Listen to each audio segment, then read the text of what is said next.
sweswi go daba na nkarhi wa umiela wa go chikongela kumbe ku anakanya.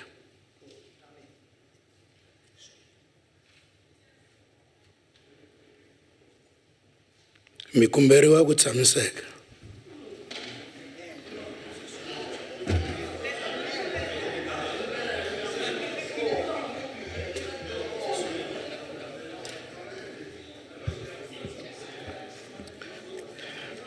Honorable members, order. Does any member wish to give notice of a motion?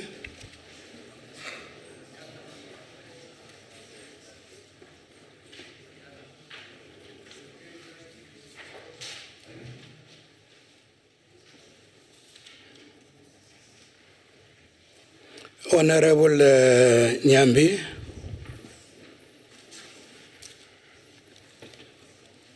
Thanks, Chair. I hereby give notice that in the next sitting of the Council, I shall move that the Council notes the announcement by the President, J.G. Zuma, at the inaugural presidential Indaba on youth jobs and skills last Saturday that youth employment has grown strongly since the adoption of the Youth Accord and that 420,000 youth jobs have in fact been created. Note that these jobs were mainly created in construction linked to government national infrastructure plan, the trade sector, government programs, business services, transport and communication. Note that Gauteng has accounted for about half of these new jobs, namely 210,000, while the province has spent about 120 million in youth enterprises, which is in sharp contrast with and negates the DA's election ploy recently with its march to the ANC headquarters for more jobs. Further notes that another investment initiative in the youth will be the launch of the new Solomon Mahlangu Scholarship Fund that will provide a 10 million fund designed to provide financial support to the youth, primarily in rural areas, and commends the government on its continued commitment to create jobs and to empower the youth. I so move. Honorable Worth. Honourable Chairperson, on behalf of the Democratic Alliance, I hereby wish to move a motion without notice that the Council firstly notes the Premier of the Free State. Motion without notice. We are dealing with notices of motions. With notice. With notice. Oh, okay. Sorry. With notice, Chair. You notice that firstly, the Premier of the Free State has denied any irregularities on Radio SABC2 Morning Live with regard to the Vrede Dairy project of 570 million rand and the Department of Health, which is on the verge of collapse. Secondly, the Vrede Dairy project is connected to the Guptas, with the farm Estina nearby, affiliated to the subsidiary Paras, the largest dairy company in India with its head office in Greyton Ridge, Santon. Thirdly, meanwhile, the Department of Health in the Free State is reported to have overspent its budget by as much as 1.2 billion rand. Despite charges of corruption against him, the MEC for Health still occupies his post while the department collapses around him. Lastly, Chairperson, it is time for a clean provincial government without corruption and wasteful expenditure as experienced in the Free State. It is time for change. I thank you. Honorable Matila. Thank you, Chair. I hereby give notice that in the next sitting of Council, I shall move that Council notes the decision last week by the DA-led City of Cape Town to approve a controversial new logo for the city at a cost of millions without proper or any consultation and or public participation. While serious questions are raised about the procurement and tender process, and with many DA councillors speaking anonymously disagreeing with the decision, but dare not raise their objections. Notes that Cape Townians have only discovered the secret intention of the DA to change the logo when it was recently leaked in the media, which have caused widespread public outrage and upset because of what is seen as a DA misuse of taxpayers' money, and also because of their opinion was not considered, whilst there are much more urgent matters that the city needs to address. In fact, in an online opinion poll 100,000 respondents, 80% voted against the logo, and calls on Mayor Delilia and her council not to implement the resolution, but to review and resend it at the first following council meeting, and to take Cape Towners into their confidence and to inform them fully, and to subject any intention to pursue the matter to a proper consultation and public participation process and a referendum. I so move. Honorable Boshoff.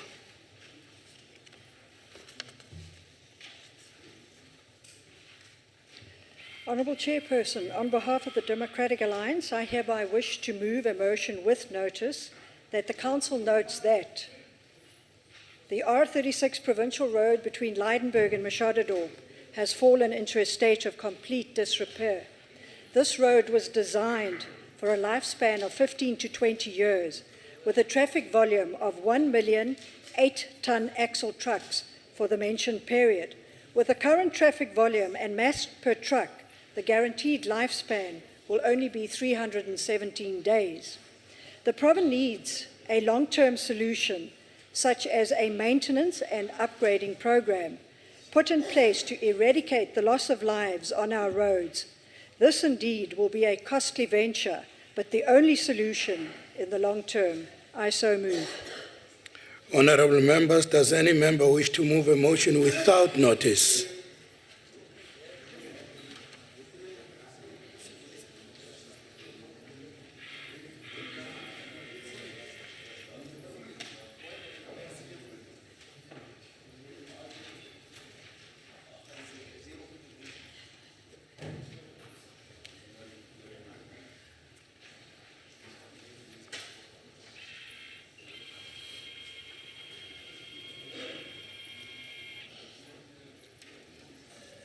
I may not take all your hands, but I've tried to write down everybody. Honorable Mnobe. Thank you, Honourable Chairperson. I hereby move without notice that the Council notes with shock and great concern the reports of the 3 family members who were burnt to death in their farm in KwaZulu-Natal during the weekend. Further notes that a 76-year-old farmer, his 65-year-old wife, and their 33-year-old son burnt to death when they were attacked on their farm near Richmond shortly after midday on Sunday. Their house was ransacked and firearms, household items, and an undisclosed amount of cash were stolen.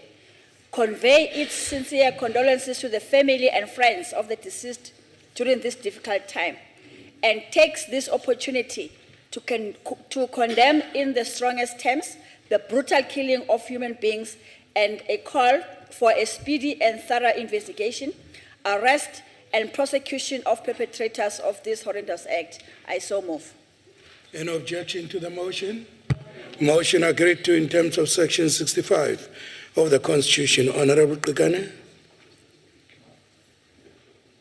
Thank you, Chair. I hereby move without notice that the Council notes the news of the signing of peace pledge by the leaders of the rival political parties in KwaZulu-Natal on Monday, 3rd March 2014. Further notes that all political parties in KwaZulu-Natal committed themselves to abide by the Independent Electoral Commission Code of Conduct to prevent further bloodshed in the province. KwaZulu-Natal is the first province to bring all political parties together to sign the pledge, which will ensure that there is smooth and peaceful running of the elections campaigns, no intimidations of the opposition parties, no disruption or destroying of opposition parties' material. Commends all political parties in KwaZulu-Natal for this great initiative, which seeks to end all signs of political violence witnessed recently in the province, and calls on other provinces to do the same, and appeal to all communities to show signs of tolerance, which will ensure that we have a violence-free and a peaceful elections as we have done before. I thank you, sir. Any objection to the motion? Agreed to in terms of Section 65 of the Constitution. Remember, the shorter your motions, I can take many hands. The longer, I'll take very less hands. Ntate Mokgoro? Your hand was not up. Okay, Honorable Liz? Honourable Chair, my motion has already been put, but as a good MP, I've got to follow another motion. I've got a reserve. The Democratic Alliance moves without notice that the House notes the Finance Minister has committed the government to cut catering, transport and functions expenses. 2, that the ANC in Northwest defended Premier Thandi Modisa's purchase of a 1.3 million luxury vehicle. 3, the DA Western Cape government has already achieved savings of 100 million as a result of a new handbook implemented in 2009. 4, the obscene proposal to spend 120 million on the forthcoming presidential inauguration. The House calls on President Zuma to stop ministers from abusing public money by driving expensive cars, flying first class, staying in luxury hotels, and extravagant parties. Reduce the budget for the presidential inauguration to the 75 million Order. or less spent on his first inauguration. I so move, Mr. Any Chairman. objection to the motion? In the light of the objection, the motion may not be proceeded with. The motion without notice will become a notice of a motion. Honorable Buroto?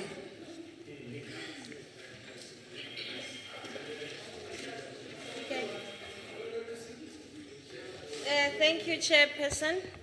I hereby move without notice that the Council notes with great appreciation the news of the sponsor of the South African Football Association Second Division League by the Motsepe Foundation for the next 5 years.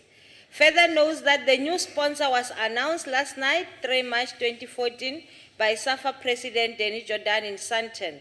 Now the Second Division League will be known as the ABC Motsepe League, which is in honor of Mr. Patrice Motsepe's late father. We applaud this great initiative by the Motsepe Foundation, which seeks to plow back and support the grassroots development.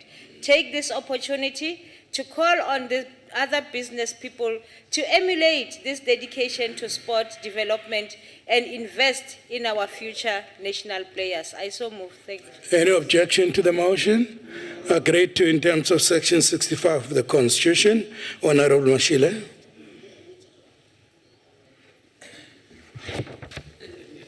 Thanks, Chairperson. I hereby move without notice that the Council note the accident of an 80-seater bus in Shongweni near Durban last weekend in KwaZulu-Natal, killing 2 girls and leaving 72 people injured.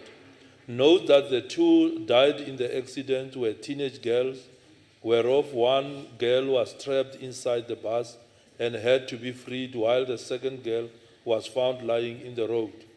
Expresses its sincere condolences to the families and loved ones of those that were killed and wishes the injured ones a speedy recovery, and calls on the Departments of Basic Education and the Department of Transport to investigate, consider, and to recommend appropriate measures whereby such incidents can be prevented from recurring. I so move. Any objection to the motion? Agreed to in terms of Section 65 of the Constitution. Honorable Makate.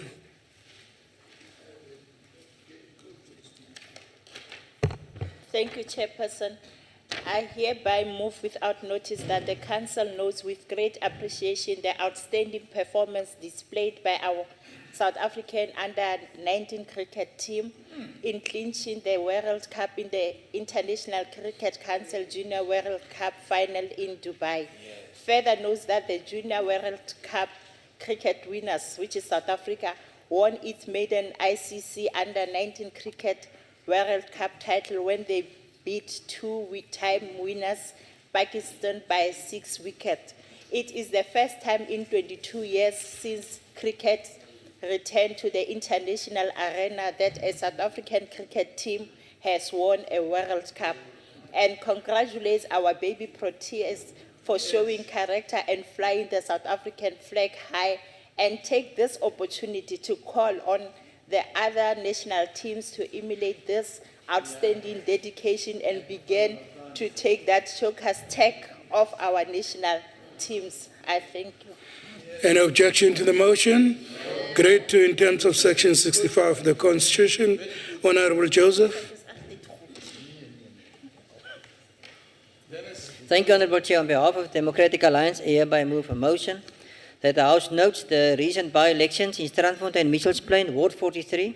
This was a clear mandate prior to the upcoming national elections that the voters prefer the DA to govern.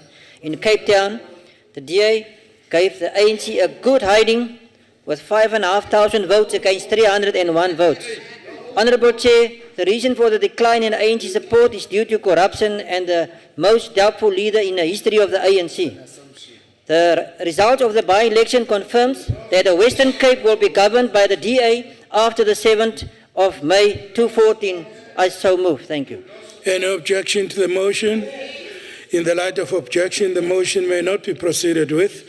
The motion without notice will now become a notice without notice of a motion. Honourable Adams. Thank you, Chairperson. I hereby move without notice that the Council notes with great concern the reports of 3 people who were stoned to death by Cape Flats residents on Monday, 3rd March 2014. Further notes that an angry crowd at Brown's Farm took the law into their own hands, stoning 3 people to death and setting one alight, claiming they were among those responsible for the high crime rate in the area. The 3 dead men were lying on the street pavement. Condemn in strongest terms this barbaric act and appeal to communities to desist from taking the law into their own hands, but rather try to work together with the law enforcement officers in rooting out crime, and calls on the authorities to do their level best to win back the confidence of the communities through working with them at all times. I so move. Any objection to the motion? Agreed to in terms of Section 65 of the Constitution. Time for motions have expired, but I will take the last 2 hands. Honourable Khasmeni and Honourable De Beer. Thanks, Honourable Chairperson.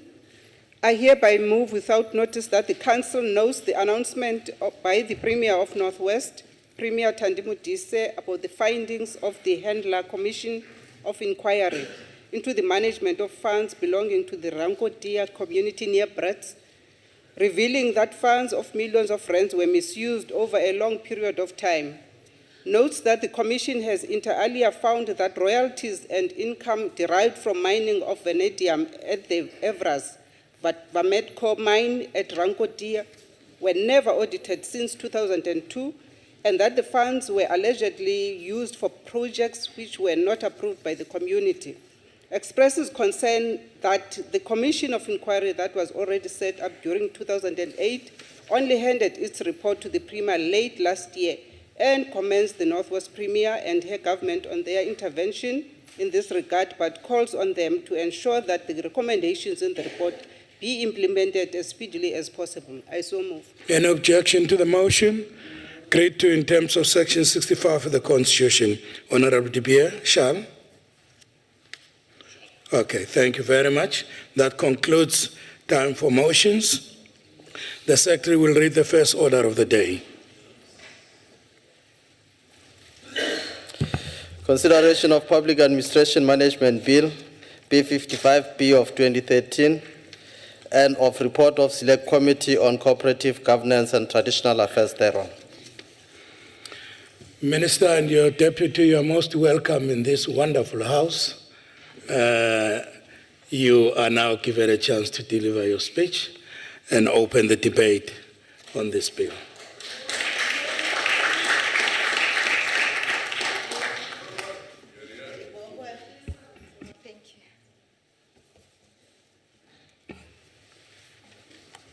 Chairperson of the NCOP, Deputy Minister of Public Service and Administration, members of the Select Committee on Cooperative Governance and Traditional Affairs, honorable members.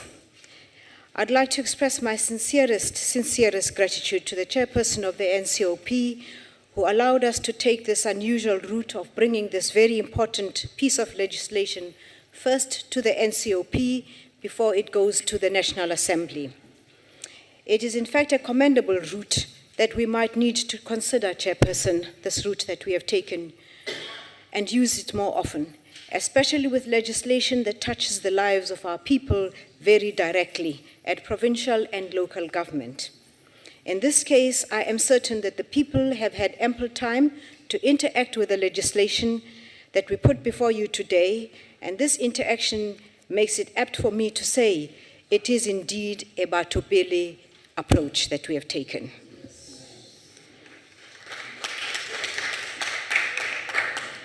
I would also like to thank the honorable members of the NCOP and the provincial legislatures who sacrificed their December holidays to ensure that we are able to complete this very fundamental piece of legislation.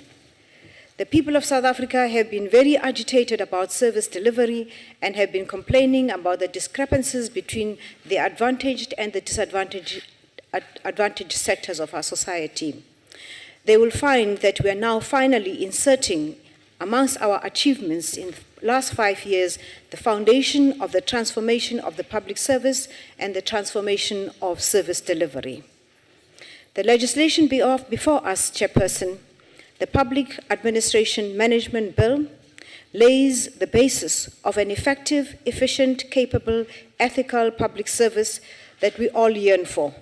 It provides us with the establishment of a capable state defined in the National Development Plan that we all adopted last year. The bill establishes a uniform system of public administration in all 3 spheres of government, and we believe through this bill we are going to address the challenges raised by citizens themselves, the honorable members in this House today, by the Auditor General, and all other state entities on the problems and challenges faced by our citizens through service delivery. We are ensuring that there is a streamlined set of values throughout all 3 spheres of government. We have been particularly concerned about the efficiency of government at local government level, where shortages of skills have led to a whole host of problems, where in some cases the line between the political and the administration are blurred, and where people's frustrations are most palpable. We have also been very aware of the lack of professionalism in the way that our people, our public servants, deal with the people and the public at our points of service, at our police stations, at our hospitals, at our schools, and at our municipal offices. We have also been made very keenly aware, especially by members of parliament and members of this House in particular, of the levels of corruption, Honorable Chairperson. Honorable members, we will see in this bill that we have tried to the extent possible to cover all those areas that we have identified, that you have identified as an inefficiency in what we would want to have as a capable government. It is important from the outset to emphasize that the PAM bill in no way, I want to repeat this, in no way seeks to remove the constitutional powers of any sphere of government. What it seeks to do is to ensure that what the Constitution implores us to do, that the resources of the state, in this case, person power and resources, can be distributed to those areas most in need, and ensure that we create the foundations of an efficient, effective, and capable state.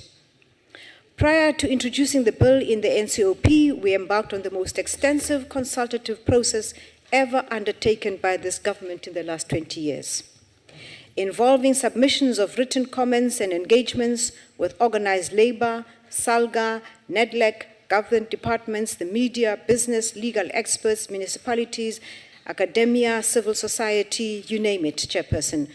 This bill has been before us longer than any other that we've had.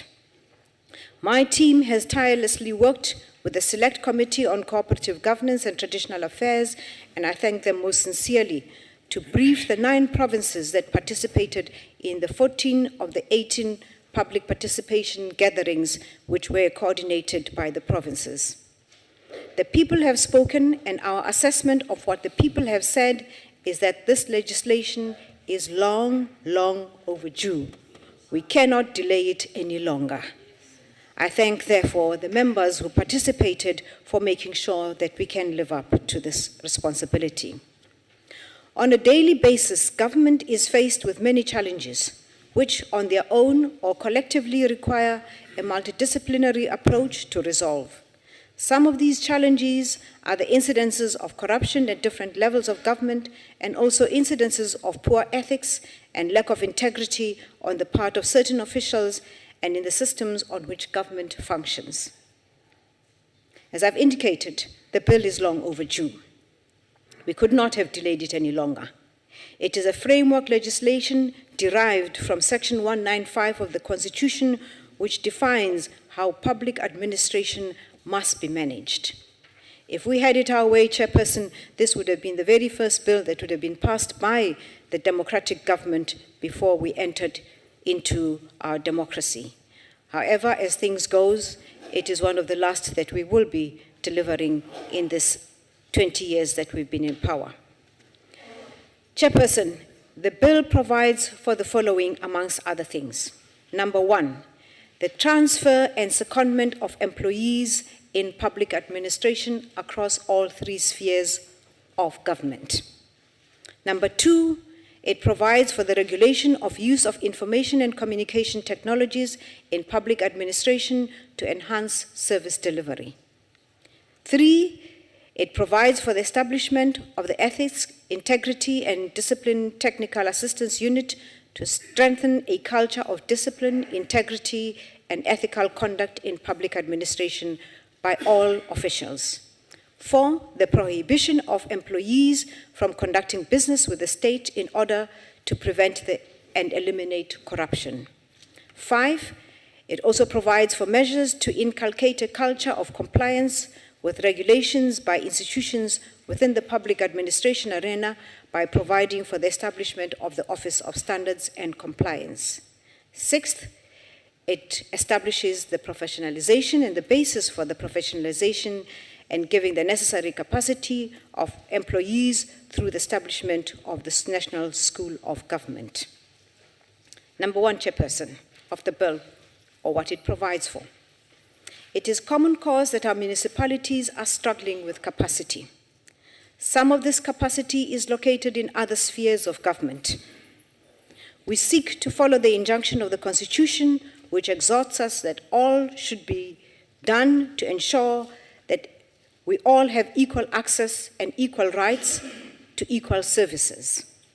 It is common cause, too, that services are skewed towards metropolitan areas and the more privileged. And this is where most skills reside, because this is where most people would like to reside. For us to right the wrongs of the past, we need to empower those areas closest to our people, so that the services provided in Mbashe are no different from the services that are rendered to someone who lives in Constantia. We have consulted extensively with labor to ensure that the rights, privileges, and benefits of the transferred employees are not compromised. The employee will be consulted and would have to consent to any transfer that we require of them. Number two, we are regulating the use of information technology in the public service so that we can take government to the 21st century and deliver services to the remotest area with the same efficiency as you would find in Parktown, and you will now find in, where do you come from, Chairperson? In Limpopo somewhere. In Mpumalanga somewhere, Chairperson. And in all three spheres of government. Number three, we are establishing an Ethics, Integrity, and Discipline Technical Assistance Unit to deal with a whole variety of disciplinary and ethical conduct cases, because we have found that departments and spheres of government do not have the expertise or the necessary skills to deal with some of these cases. What this does is to give a general sense of we can get away with it from the officials. What we're doing now is paying particular attention to making sure that we do not spend years and years of taxpayers' monies paying for officials who are out on suspension. Number four, Chairperson, it is common cause too, and it has come as a serious concern both from the public and members of this House that we need to do something about a permissive environment that allows corruption in government.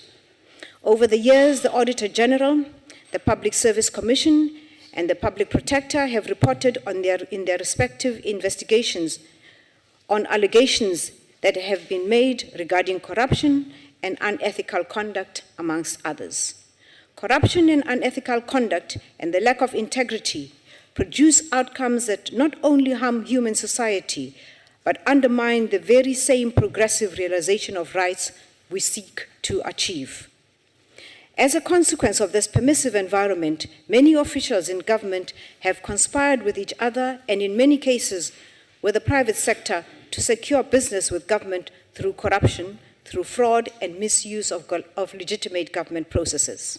At the first level, there is a coordinated and systematic criminal attack on the processes and the systems of delivery of government by this activity. This can be seen very clearly in how supply chain management processes are designed and executed with an illegitimate outcome already determined for personal gain. At the second level, there are officials who legitimately participate in procurement processes for their own private ventures. It is the proximity to these processes and the intimate knowledge of the systems applicable that tilts the scales in their favor. This is corrupt practice, and public confidence and trust in government has eventually and steadily been eroded. The Public Administration Bill, the PAM Bill, therefore, comes at a time when government takes further steps and intervention in order to enhance governance. In this regard, therefore, we are henceforth not allowing any officials in public administration to conduct business with the state. Secondly, yes, please do clap. Please do clap. It's a very important step.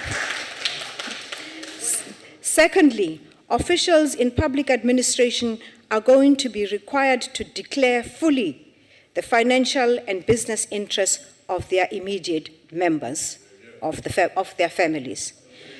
Chairperson, I don't know what immediate family members means in African context, but we will define it in time in the legislation.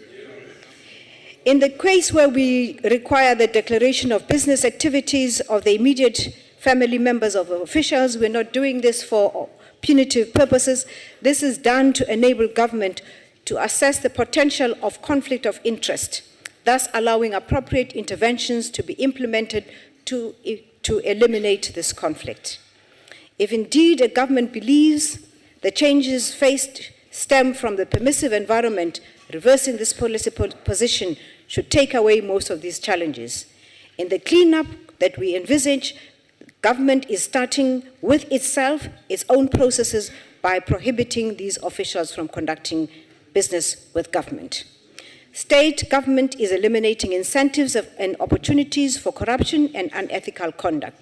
This will drive officials to focus more on strengthening the process from which outcomes will be beneficial to the public, and these will be realized timely. The personal interest factor is thereby immediately removed by this.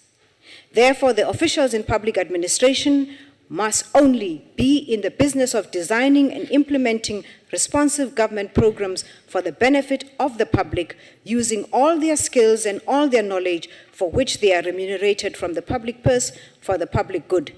It is not for them to use this for their own businesses. Finally, Chairperson, by establishing an Office of Standards and Compliance, we want to ensure that all laws and regulations passed by this House and the National Assembly are complied with fully. We pass a number of laws, we pass a number of regulations, and we find from the Auditor General's report that a huge number of non-compliance is part of the problem that creeps into the Auditor General's report. The most exciting of all of these ventures, Chairperson, is that we've agreed with Labour that all public servants need to be retrained so that they offer a professional, efficient service to our people. Our education needs to be fit for employment purposes in the public sector. Qualification and good values should be inextricably linked in order to bring about a well-rounded, disciplined public servant. Experiential training for a new recruit will result in a public servant whose ethos is based on respect for others, humility, honesty, trustworthiness, diligence, and commitment to the state. A national school of government has been established, and its modules and curricula are compulsory for all public servants. With this approach adopted, government is sending a clear and unequivocal message that there will be a change in the way that government serves its people. The change starts in-house, and this will inform the change externally.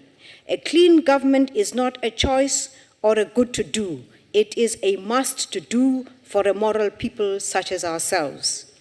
Everyone is enjoined to ensure that in order for our society to be normalized, the material conditions of living for everyone must reflect our values and who we are as a people, i.e., a caring society with a deep sense of commitment to the country and the democracy we enjoy, and a deep sense of commitment to our liberation and our liberators, a deep sense of commitment to our people for whom we fought for this democracy and the values that we put before you today, Chairperson. I thank you most sincerely.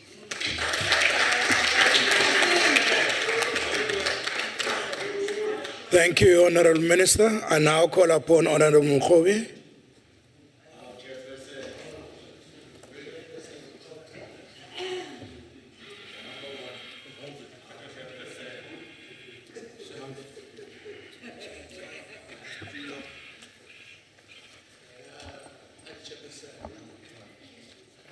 Honorable Chairperson, Honorable Minister and Deputy Minister, Honorable Members, ladies and gentlemen, over the past 20 years, the ANC government has been hard at work.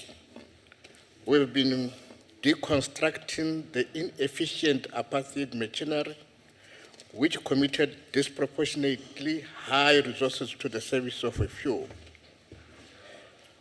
We have been working hard to reorientate a racialized system, infrastructure, and personnel which was geared at serving a small minority of less than 3 million people and condemning majority of the population to miserable existence in condition of squalor.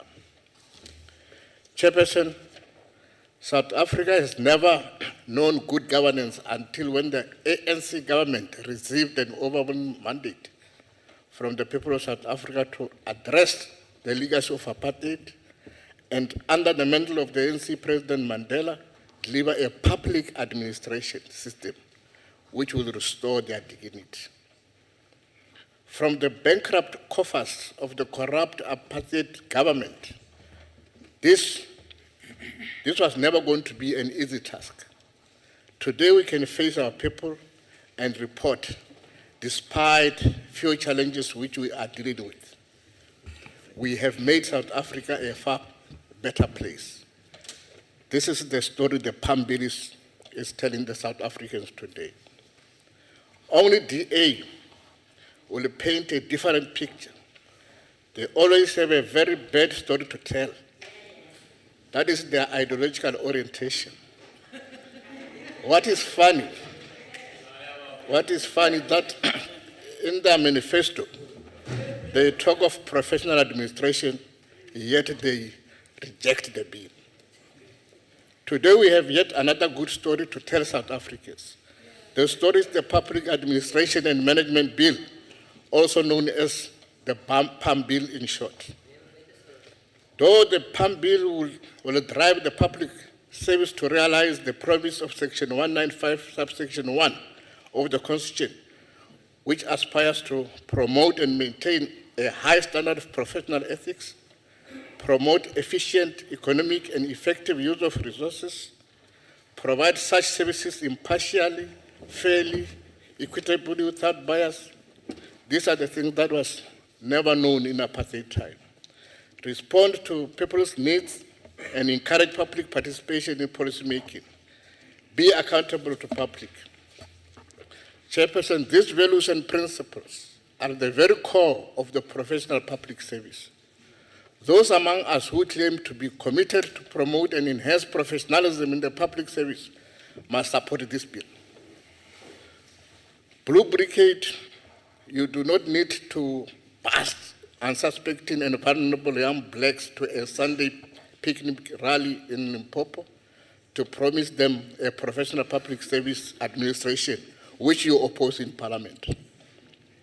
We know that, like mimicking the ANC's culture and tradition of struggle, we cannot deny you a rally, but we are saying, be objective enough and tell South Africans that the ANC legislations are really geared towards an racial society.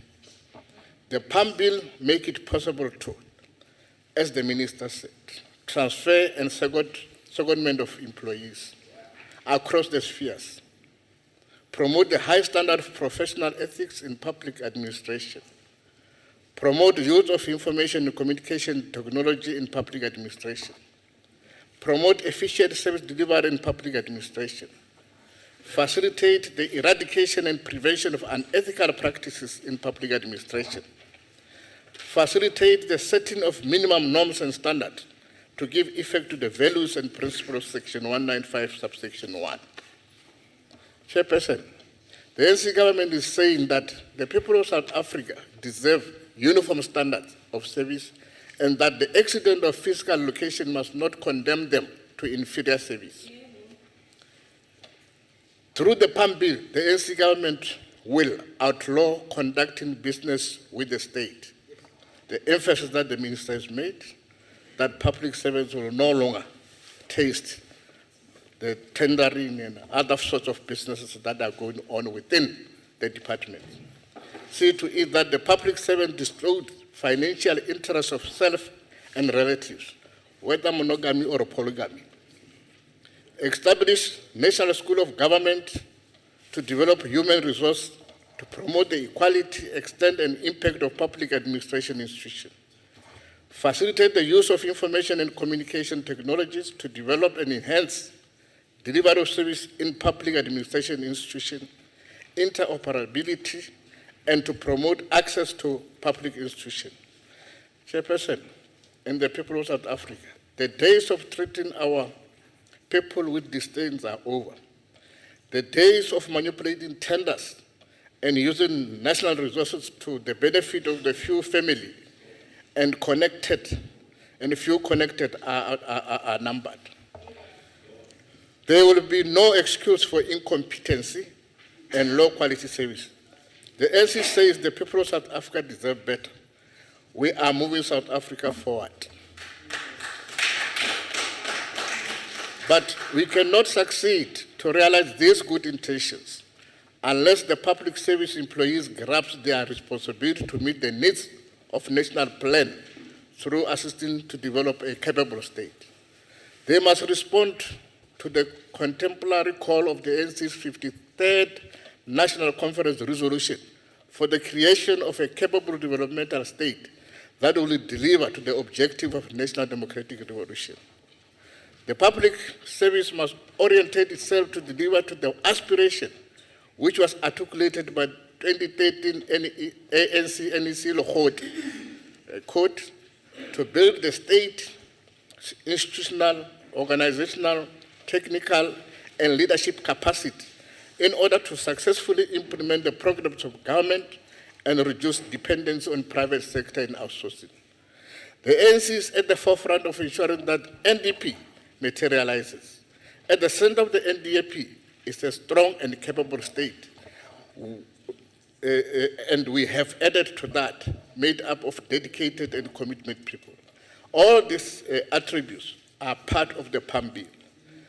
Minister Suru's observation were second on the matter of the purpose of the bill when she said, I quote, our citizens' contract and access to public service and goods must be similar across the length and breadth of our country, irrespective of whether it is in metropole or rural village. It is for this reason that we have crafted legislation to allow for this uniformity of standards across the spheres of government, close quote. She further remarked that We want a public service cadre that is professional, conscientious, and passionate about the work he does. A cadre in the service of the people. This quote, the minister was addressing SATU, March 2013.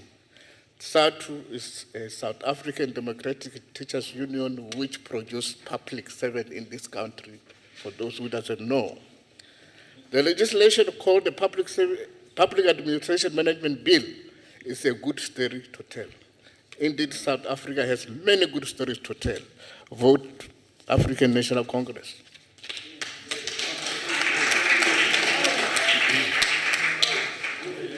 Mr. Koboshiano, you are welcomed in the NCOP, and please take the podium.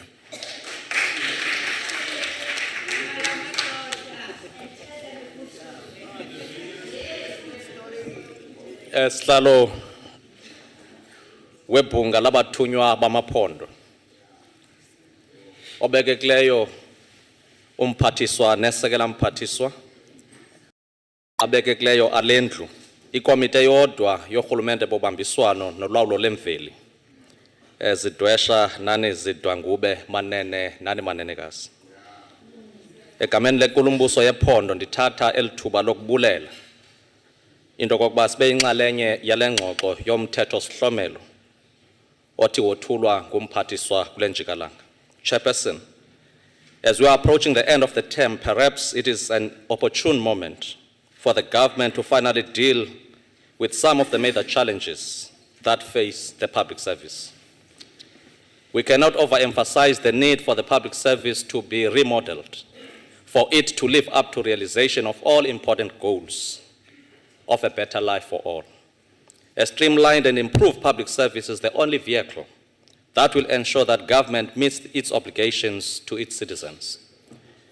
A proposed public administration management bill is a direct response to the challenges already alluded to. The Constitution enjoins the public administration to be governed by democratic values, principles, including inter alia the following: the promotion of higher standard of professional ethics, promotion of efficient, effective, and economic use of resources, accountable public administration, and cultivation of good human resource management and career development practices to maximize human potential. It has been pointed out in a number of occasions that our government the three spheres of government. The bill is intended, among other things, to promote and give effect to the values and principles enshrined in the section 195, subsection 1 of the Constitution, to provide for the transfer and secondment of employees, promote a high standard of professional ethics in the public service, and promote an efficient public administration and facilitate the eradication and prevention from one sphere of government to another. This will enable government to place public servants where the need is, without the artificial boundaries that currently exist in the legislative regime. Promote, build a well-capacitated developmental state, government institution, as well as policies, procedures, regulations to guide the direct, proper, and efficient system of managing people-based programs for developmental state shall have to be developed immediately the bill is signed into law. Practical operational manuals, intergovernmental constitutional relations, and commonality of universality principle of unitary state operated through different spheres, especially in all those affected internal stakeholders and labor, cannot be overemphasized when we progressively undertake this history-making administrative epoch in the history of this country. Our experience teaches us that we need to be firm on principles, Chair, but be flexible on implementation tactics. It has always been our firm view as the province of the Eastern Cape that public servants must not conduct business with government departments. This unethical Chairperson will support the bill. Thank you, Mr. Honorable Van Rooyen. Thank you very much for the opportunity to take part in this debate. I do address Honourable Chairperson is the matter of consent, of secondment. And we are very concerned that there is, although there is provision made for consent by the employer or by the employee, it can be overridden, and we regard that as a basic explicit consent of the employee involved. There is also no mention of how long the secondment would be, who will carry all the cost of the receiving government on the secondment, who will determine the remuneration, the whole remuneration package, and those are the main issues that we have regarding the secondment. Officials doing state with the business is something that is a proposal that we sincerely and definitely support. And in fact, we already have legislation in the Western Cape to this effect, which are very successful. But what we have learned is that it is difficult to determine who are those officials and to have an effective system. So that, I think, should be addressed. It should also be addressed what the time frame should be after an improved government should also be dealt with. And then we propose that the model that we have in the Western Cape can be utilized as an effective model to deal with this. It is also a concept and a proposal which we support. We support this, but we have some uncertainties about it, and which we cannot left undealt with, and that is that there are current existing schools of governance, and we would want to know how those will be integrated. And there are also costs involving in the training, who will carry the costs, and then also what would the structure of this whole training model and the implementation of that be. There's also a concern, Honourable Chairperson, that there might be other legislation implicated by this legislation, and we think that there might be contravention towards other legislation which is not dealt with in this Act or in this bill. Then there's a whole issue about the constitutionality, and that is our opinion that the bill is unconstitutional in as far as it violates and disregards the autonomy of local government and also provincial governments. It cannot be that the receiving government have no say in the secondment, and therefore we propose that it should at least be with the consent of the receiving government, local or provincial. It's also, as I have mentioned, our opinion that it's unconstitutional towards the rights of employees, and that they would be disregarded in this process. But it is, in fact, Honourable Chairperson, the political objective of this Act which is for us the most serious issue. It is a reality in South Africa that we have a good functioning democracy. And in a good functioning democracy, Honourable Chairperson, you will find that governments will change power and they will change hands, as is happening in our country. And it is a reality which I think the governing party should face more seriously, because governments are changing in our country, and I think you should brace yourself, because it is going to happen at a faster rate in the future. And this act, I don't expect you to applaud me.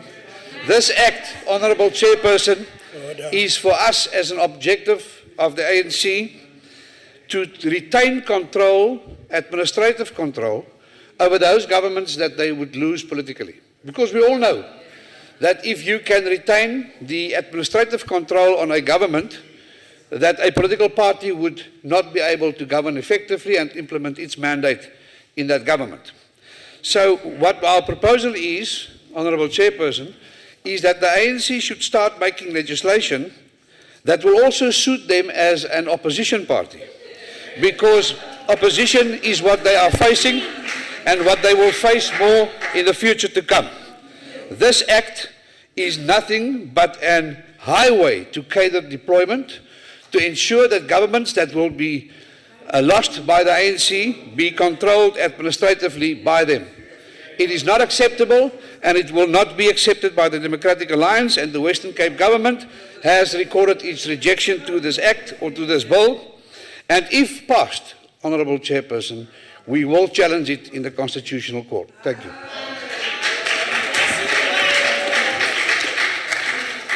Honourable C.J. van Rooyen.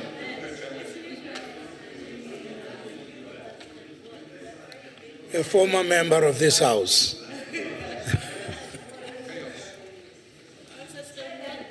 Thank you, Chairperson. Honourable Chairperson of the NCOP, Honourable Minister, Honourable Deputy Minister, Honourable members of the NCOP, comrades and friends. It was quite an interesting note from the Honourable Botha at the end, but I'll come to that a bit later on. Honourable Chairperson, good governance together with an efficient and transparent public administration is a prerequisite for sustainable development and the reduction of poverty in our country. The provision of public service in a citizen-centered and effective, efficient manner is a key instrument in reducing poverty and social inequality, as highlighted in the NDP.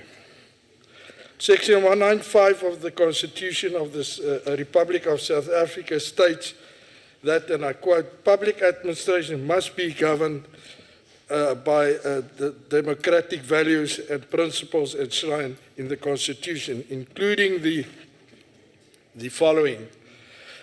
A high standard of professional ethics must be promoted and maintained. Efficient, economic, and effective use of resources must be promoted. Services must be provided impartially, fairly, equitable, and without bias, unquote. The Public Administration Management Bill played a crucial role in the promotion of these core values and principles by inter alia providing for the setting of minimum norms and standards for the public administration. This bill also makes provision for the establishment of the National School of Government, which I think some of the opposition parties must also go and attend, as well as for the establishment of the Public Administration Ethics and Disciplinary Technical Assistance Unit. The success of the public service is largely dependent upon the employment of and training of people with the required skills, expertise, and skills. For government to acknowledge this in the establishment of the training institute that the public service, namely the South African Management Development Institute, which thereafter became the Public Administration Learnership and Management Academy, and now the National School of Government. The National School of Government will play an important role in the enhancement of the professional image of public service institutes in South Africa in the future. Chairperson, the Auditor General plays an important role in monitoring public administration. Every action, decision, and expenditure by public officials is reviewed by government, accountants, and auditors to ensure that it adhere to the rules and procedures as set out. In this regard, the Free State has got a good story to tell. In the latest Auditor General report, the Free State received 3 clean audits.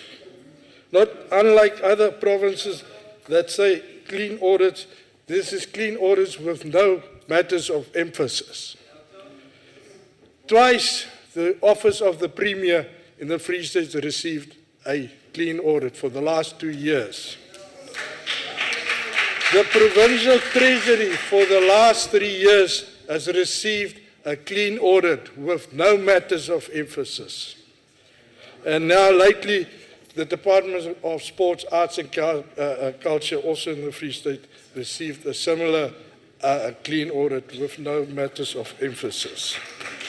So we have got a good story to tell, and this bill will assist us further to ensure that departments are adhering to the Financial Management Act to ensure clean management. Honourable Chairperson, our ANC government is committed to accelerate public sector reform, and this is why this bill is here today. We need to improve the lives of our citizens, and the Public Administration Management Bill will play an important role in achieving this. Indeed, the ANC has a good story to tell. Unlike some of the opposition parties in this House that borrow from the ANC, soos wat ons in Afrikaans sê, hulle ploeg met 'n ander man se kalvers. Dis tyd dat hulle bietjie self uitdink wat hulle moet doen. Honourable Chairperson, die Vrystaat ondersteun die wetsontwerp ten volle. Thank you very much.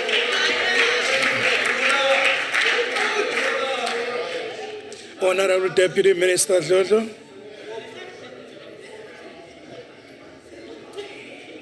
Deputy Minister.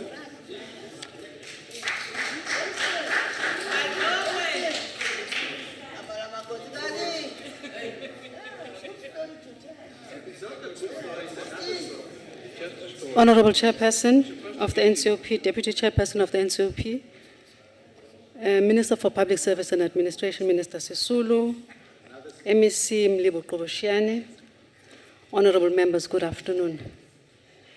Minister, as I was sitting there listening to your speech and listening to subsequent speakers, I was convinced that you have added to the good story something better to tell. We truly do have a good story to tell, as attested to by Honourable Botha, although he didn't quite believe him, Mangawung, and other conferences of the African National Congress, where it is resolved that the powers and functions of the three spheres of government should be reviewed to provide from the Mangawung resolutions.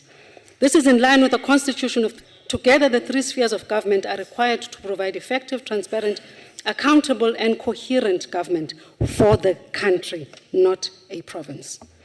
This cooperative governance is also important within spheres of government, without which it is not possible to provide integrated service delivery.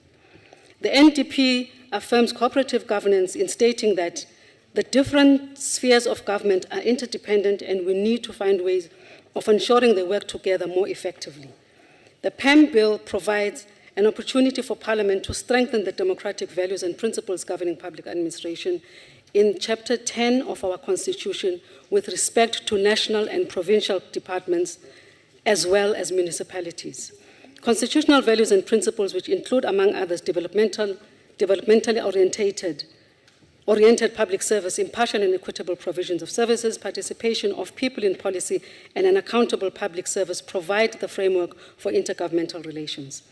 The drive towards coordinated government has been at the heart of government's transformation and reform programs for a number of years. The 1998 Presidential Review Commission advised government that coordination at the center of government was weak and that intergovernmental relations needed to be improved. As a result, government reconfigured its government committees.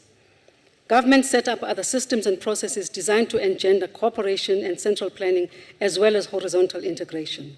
To complement horizontal integration, a system of vertical integration was developed, taking the form of Intergovernmental Relations Framework Act 13 of 2005, which establishes fora to promote and facilitate intergovernmental relations between the President, Premiers, and Mayors, Ministers, and provincial MECs responsible for concurrent portfolios.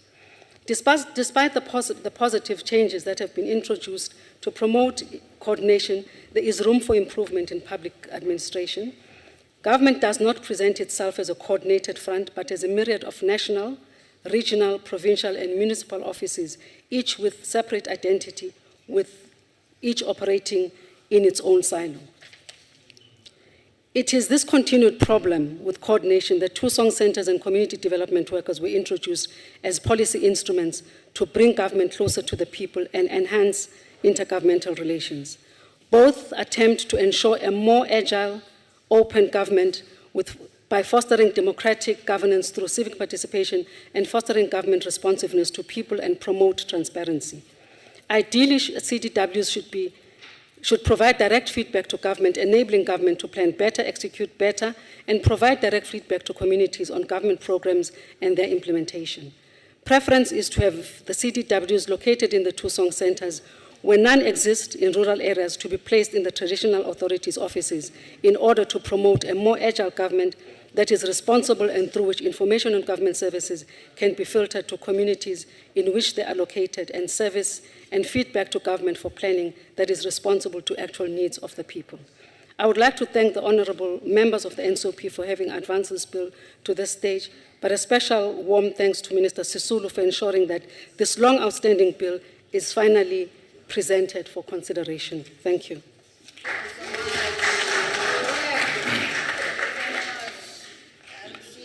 That corner there, Honorable Kunda, Mr. Plaike, I'm not, Mr. Sinclair, I'm not sure whether you are party of that. I can hear you conversing from here. Please. Okay. Honorable J.J. Kunda.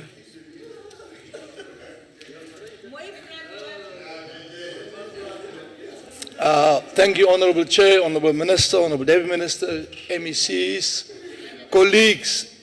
Indeed, Honorable Minister, this bill on paper sounds very, very good.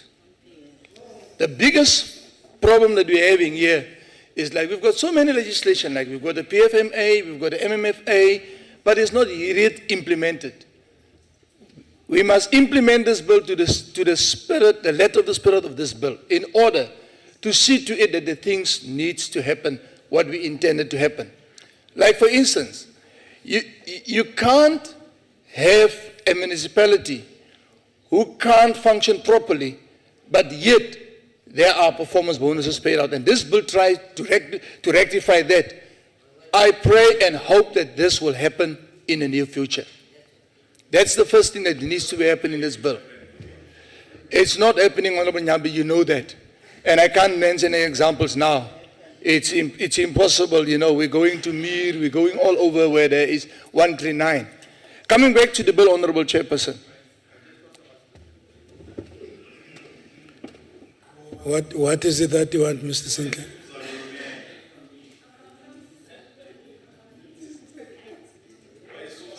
Chairperson, I just want to ask the honourable member. No, you must ask me first whether will you take a question. Yeah. Can I ask you the honourable member a question? Will you take a question, Mr. Kunda?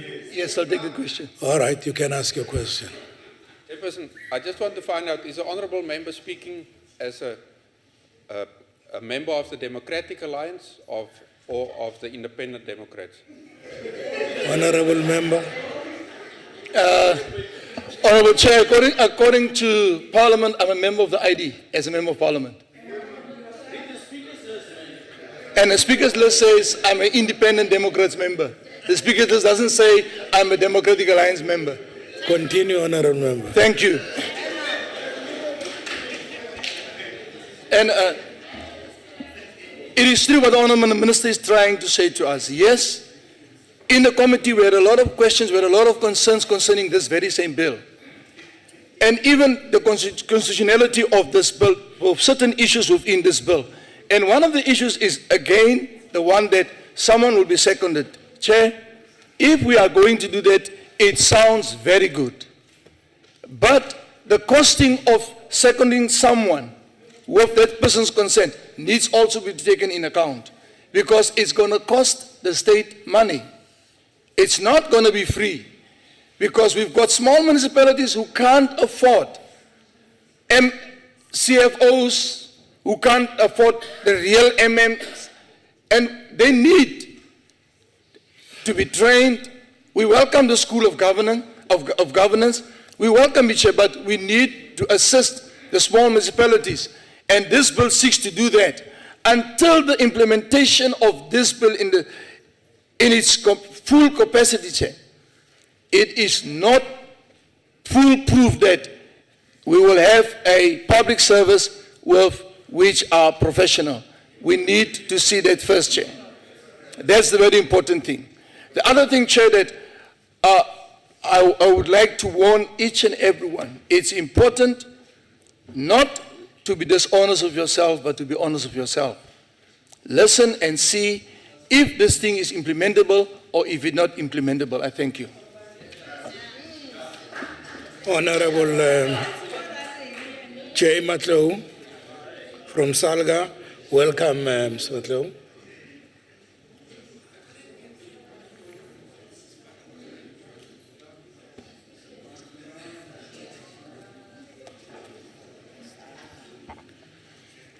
The Honorable Chairperson and the Deputy Chairperson of the NCOP, the Honorable Minister and the Deputy Minister of Public Service and Administration, the Honorable Chief Whip of the NCOP, the Honorable Members of the NCOP, Honorable MACs present here, special guests, ladies and gentlemen.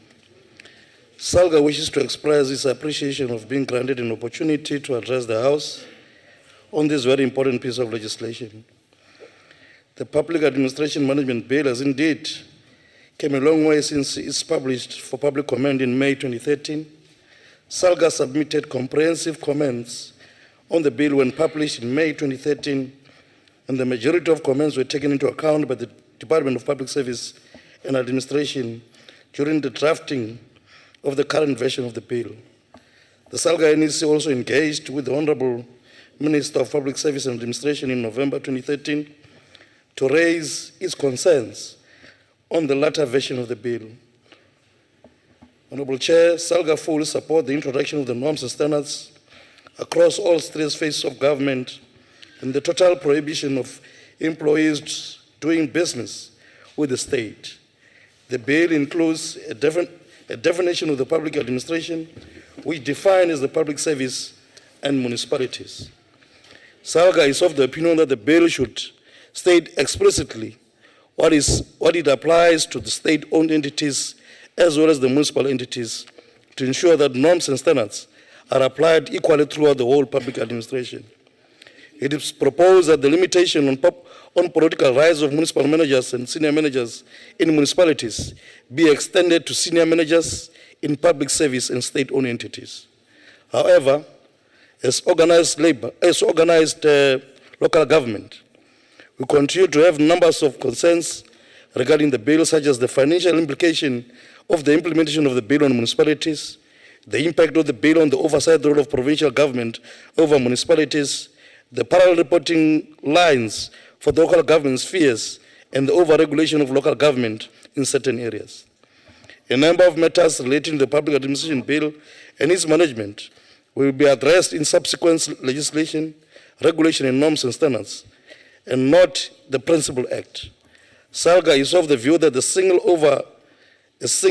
all-encompassing piece of legislation need to be developed, and that the matter addressed in the bill should not be introduced piecemeal in a number of different pieces of legislation.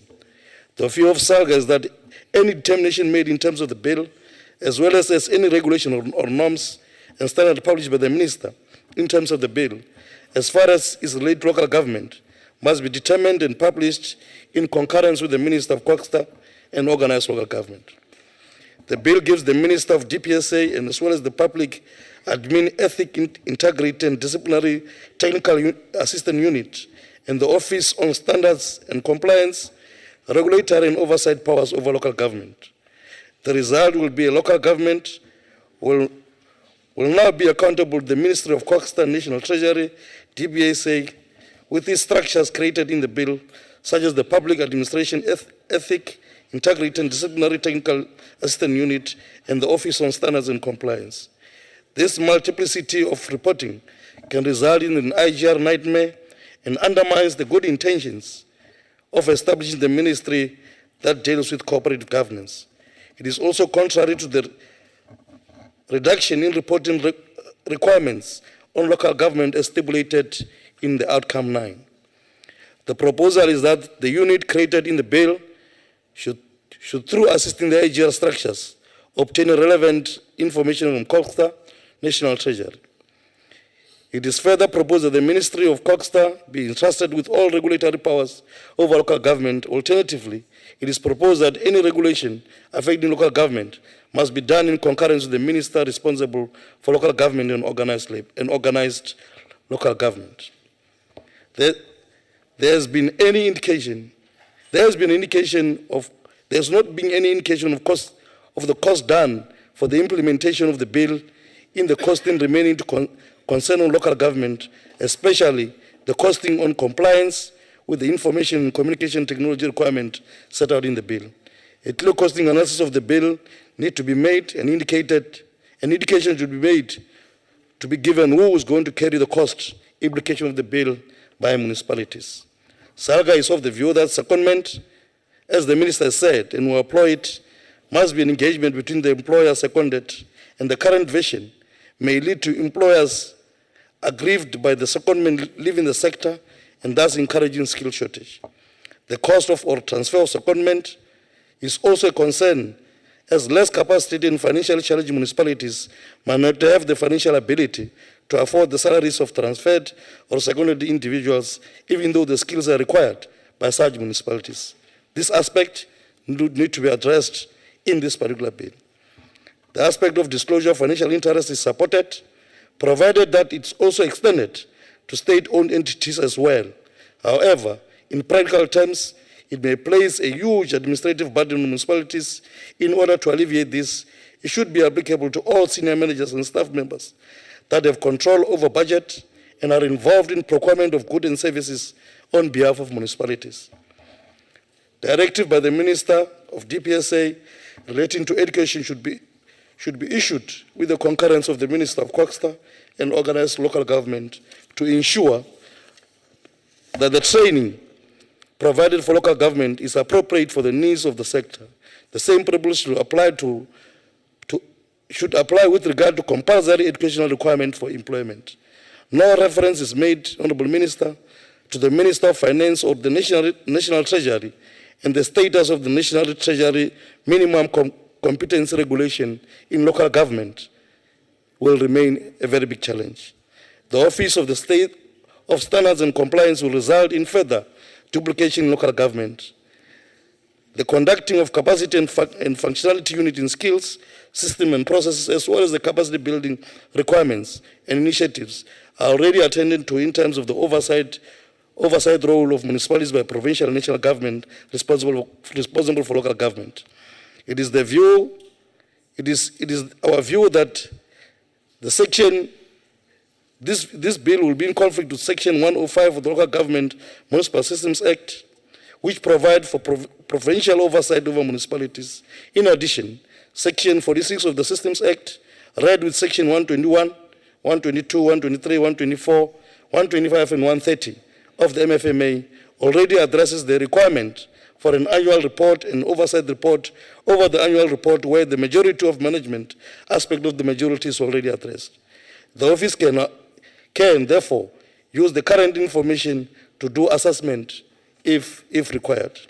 Honorable Chairperson, as organized local government, we support the bill, and we believe that the House will consider the aspect raised by SALGA in order to make sure that the bill improve efficiency and service delivery in municipalities and not put further any unnecessary compliance burden to it.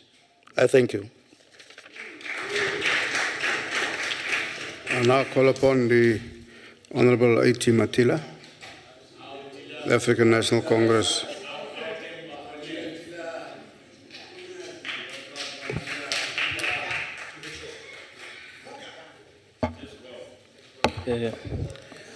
Honorable Chairperson of the session, Honorable Minister and Deputy Minister, members, Honorable Councillor, ladies and gentlemen.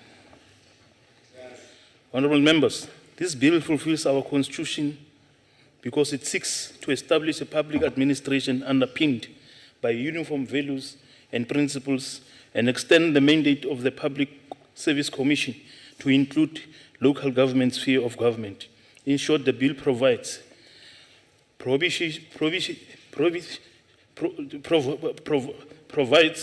a provision of public servants from doing business with government. Establishment of the Office of Standards and Compliance promote and monitor compliance with regulatory prescripts and a minimum norms and a standard determined by the minister. The bill also aims to make it possible to improve intergovernmental planning, delivery, and governance across the 3 phases of government. However, it will not in any way interfere with the rights, powers, and status of the spheres of government. That is firmly entrenched in the Constitution.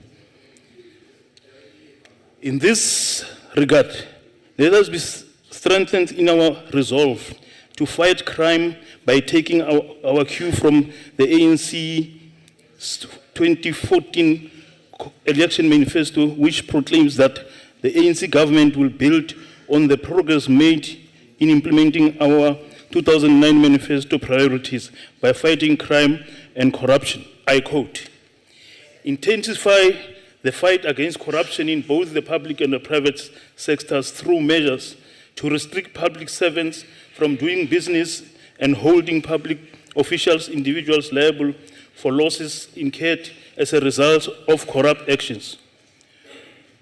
We will also pursue action against companies involved in bid rigging, price fixing, and corruption in the past and current infrastructure build programs, close quote.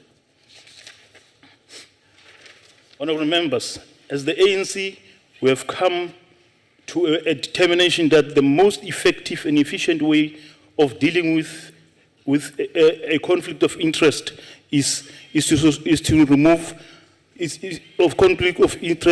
remove it altogether. This will take effect as soon as Parliament approves this bill. The management of disciplinary cases in the public service is decentralized to departments. This has led to inconsistencies with regard to the application of disciplinary processes and imposed sanctions. Chairperson, the department has now established a case management system to enable it to address these weaknesses. Through these steps by the minister, the ANC government is sending a clear message to the public that fraudsters and criminals are not allowed to hide behind the banners of a glorious people, of the glorious people. In this way, the ANC government gives expression to its commitment to fight corruption in a systemic way through institutionalized mechanisms. The NDP 2030 vision stipulates that, I quote, to address these twin challenges of poverty and equality, the states need to play a transformative and development role, close quote. Chairperson, this requires a well-run and effective coordinated state institution with skilled public servants who are committed to the public good and capable of delivering consistently high-quality services while prioritizing the nation's developmental objectives. As a select committee on COCTA, we will support the minister in this regard to ensure that service delivery and socio-economic development and change for the benefit of our people is accelerated. Not leaving behind an understanding of the national democratic revolution, this committee will ensure that we do not underscore on liberating our people completely for the demons of the past.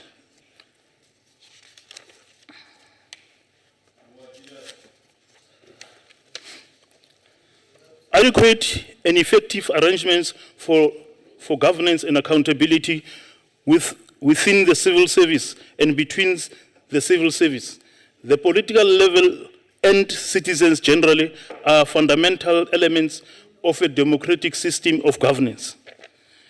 Collectively, the changes that envisaged by the bill are designed to provide greater accountability and openness for the work of the civil service and to improve its performance so that it can give better service to the government and the public.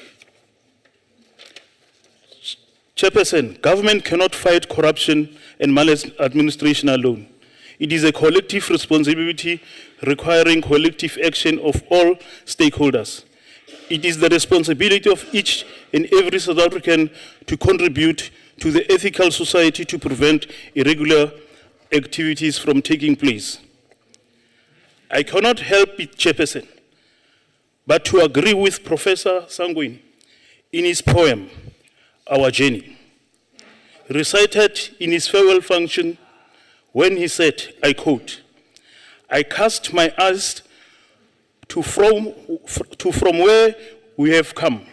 I stand amazed at what we have done. So little did we know the bright legacy that we will grow. Close quote, as the ANC will support the bill. Order. I now call upon the Honorable Boshoff from the Democratic Alliance.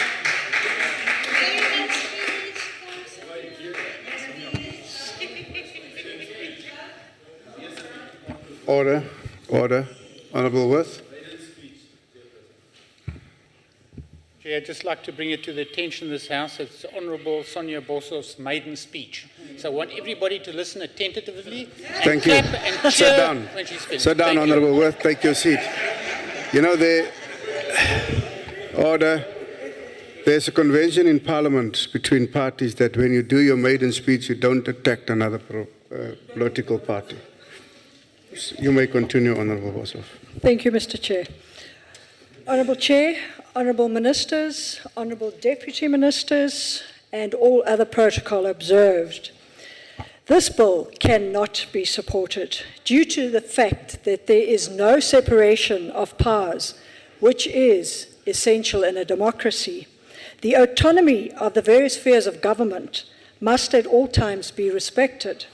I refer you to Chapter 7, Section 151(4) of the Constitution that states, the national or a provincial government may not compromise or impede a municipality's ability or right to exercise its powers or perform its functions. Section 156(5) further states that a municipality has the right to exercise any power concerning a matter reasonably necessary for or incidental to the effective performance of its functions. It can therefore be argued that this bill, in its current format, could be construed as counterproductive, confusing, and may lead to poor service delivery. The National School of Government, Mr. Chair, is also a matter of concern. Why does this school not reside under the Department of Higher Education and Training? No emphasis is placed on training, functional training, management training, and leadership training. Furthermore, no mention is made about the financial implications of the establishment of such a school. In reference, Honourable Chair, to Section 6, subsection 3A of the bill, where the seconding and receiving parties requires consultation between the relevant parties, the word consultation should be amended to read consent. This is more constitutional and could assist in alleviating the fears amongst those to be seconded. Clear timeframes for secondments should also be included. According to Section 9(2), no consequences are set out in this bill regarding the non-compliance pertaining to the declaration of interests. The bill must be clear as to the consequences of non-compliance. Honourable Chair, Section 18, with regard to the unrestrained ministerial powers, remain a grave concern to the Democratic Alliance. No restriction and or limitations are placed on the minister. This in itself can initiate transgressions of the constitutional provisions. This bill does not set out what the minister's plans will cost. The only indication given is that finances will be forthcoming from CETA, but no mention is made on how this loan will be repaid. No budget has either been provided for this exercise. The final objective of this bill should be a clean, corruption-free, and responsive public service that does not infringe on the rights of other spheres of government. In its current form, we do not believe that this bill can obtain such an objective as simply too much power is given to the minister. And this, in turn, leaves the public service open to abuse and political interference. For these reasons, the DA cannot support the bill. I thank you.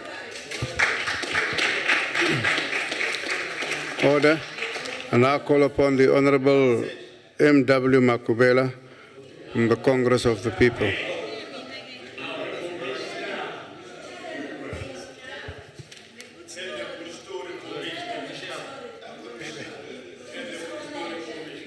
Honorable Chairperson,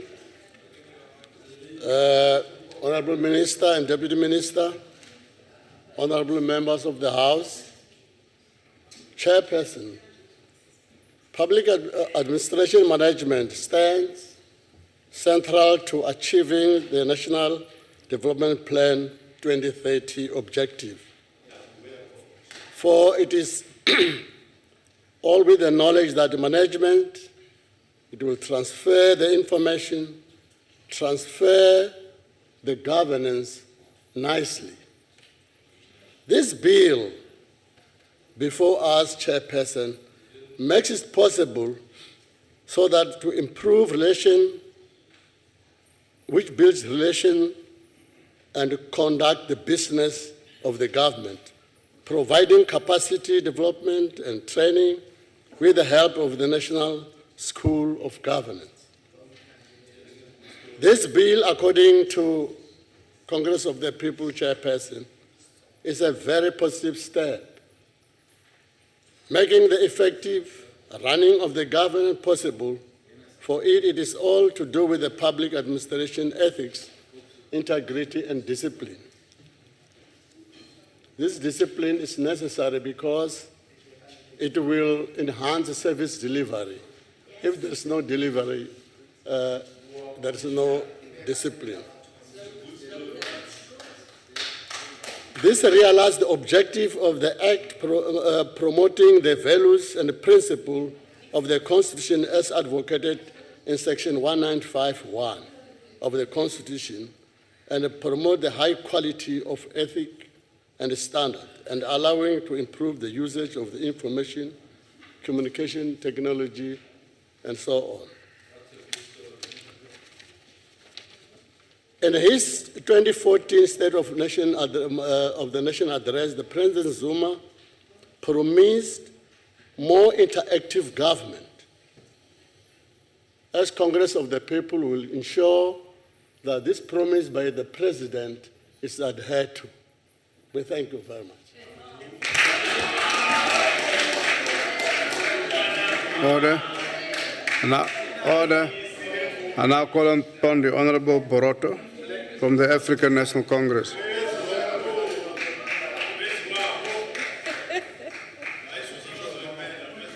Thank you, House Chair.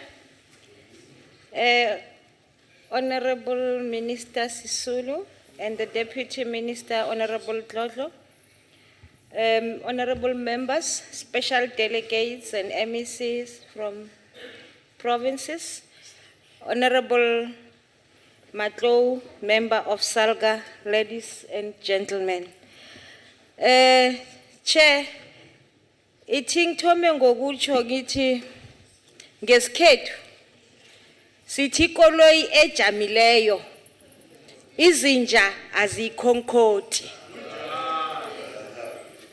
because la we are moving, hence we will get a lot of backing.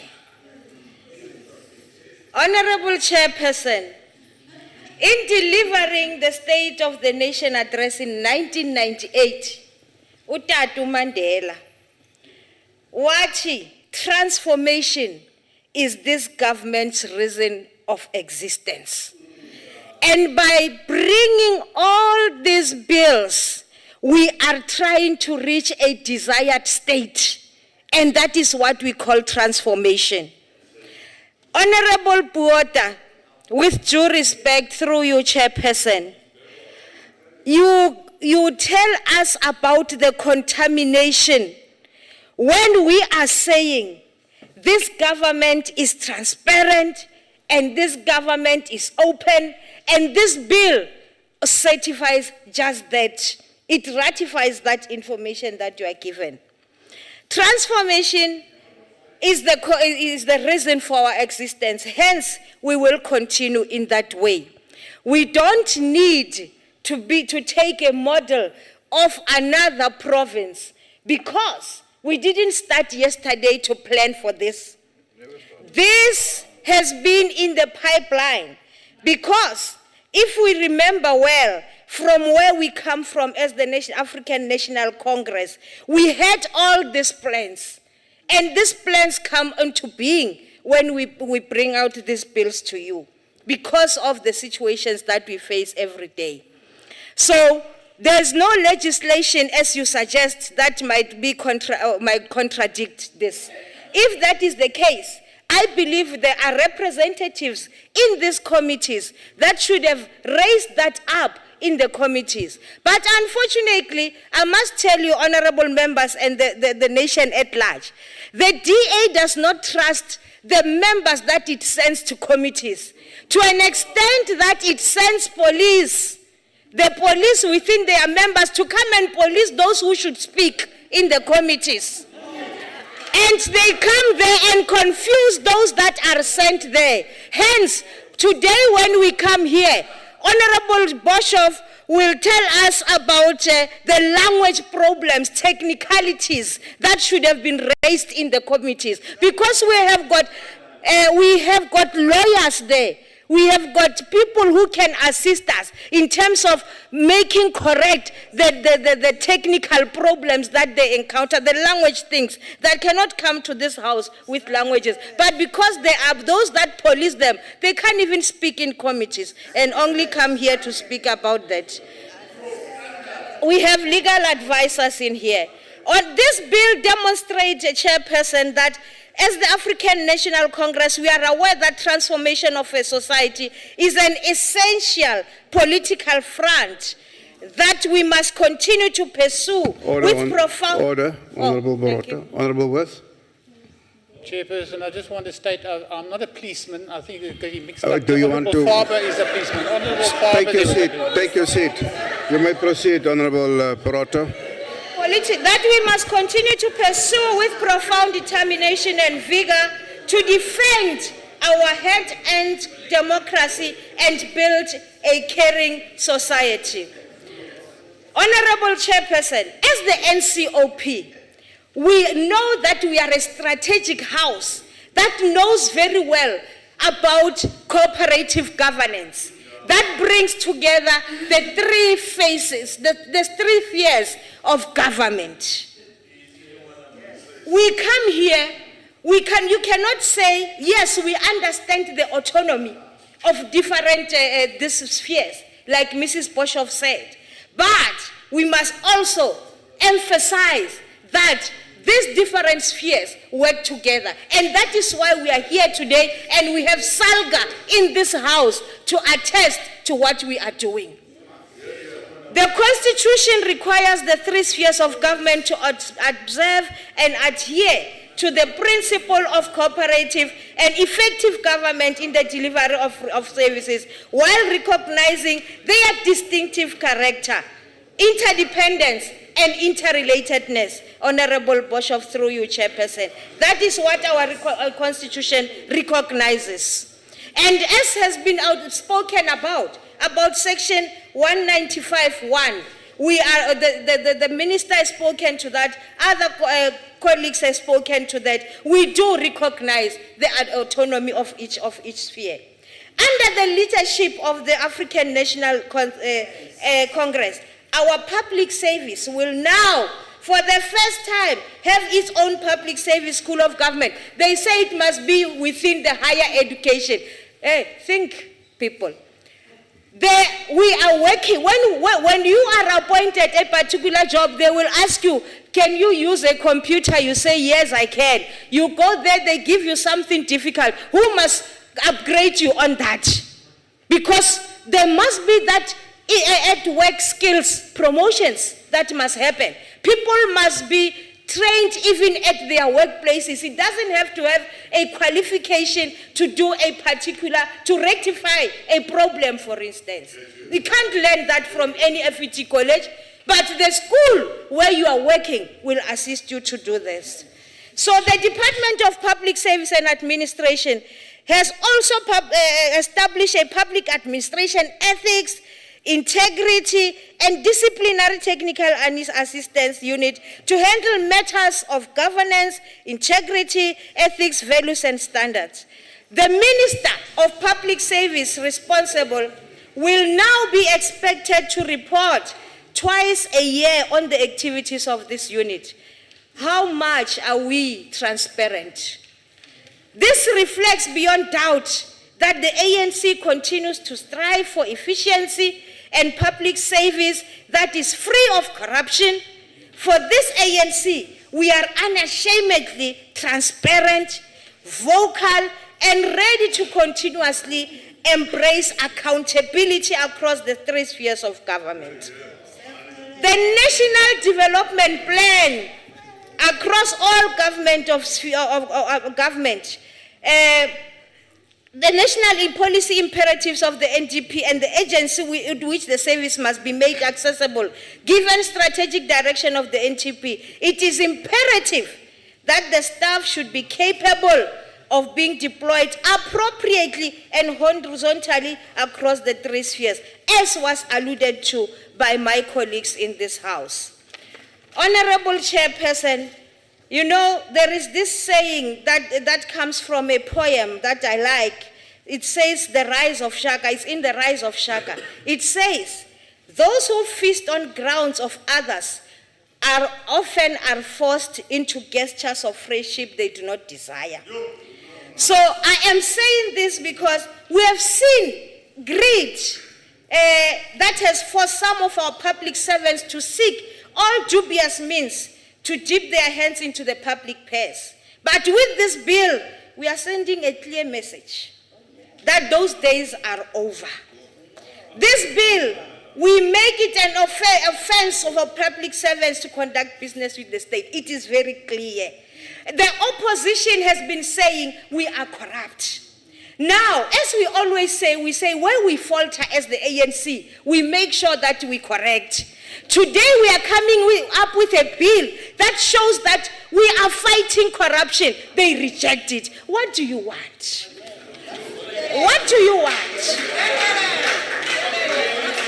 We are sending a clear message to corrupt public servants that as ANC, we shall not stand with our hands folded.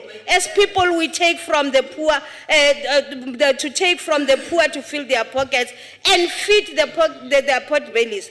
With our own fire, we shall stand above the mountains and wage a concerted war against those who steal from the poor whenever they are and whatever position they hold. We are all united in action to move South Africa forward. And we are saying, as I leave this, Chairperson, that the bills, the implementation of the bills, Honorable Gunda, lies on us. We are the ones who are doing oversight. Let's not blame the bills. Let's make sure that this act, that whatever and the regulations are implemented. And we are telling a good story. And we will continue to move Injustice Concord, kodwa siyaphambi.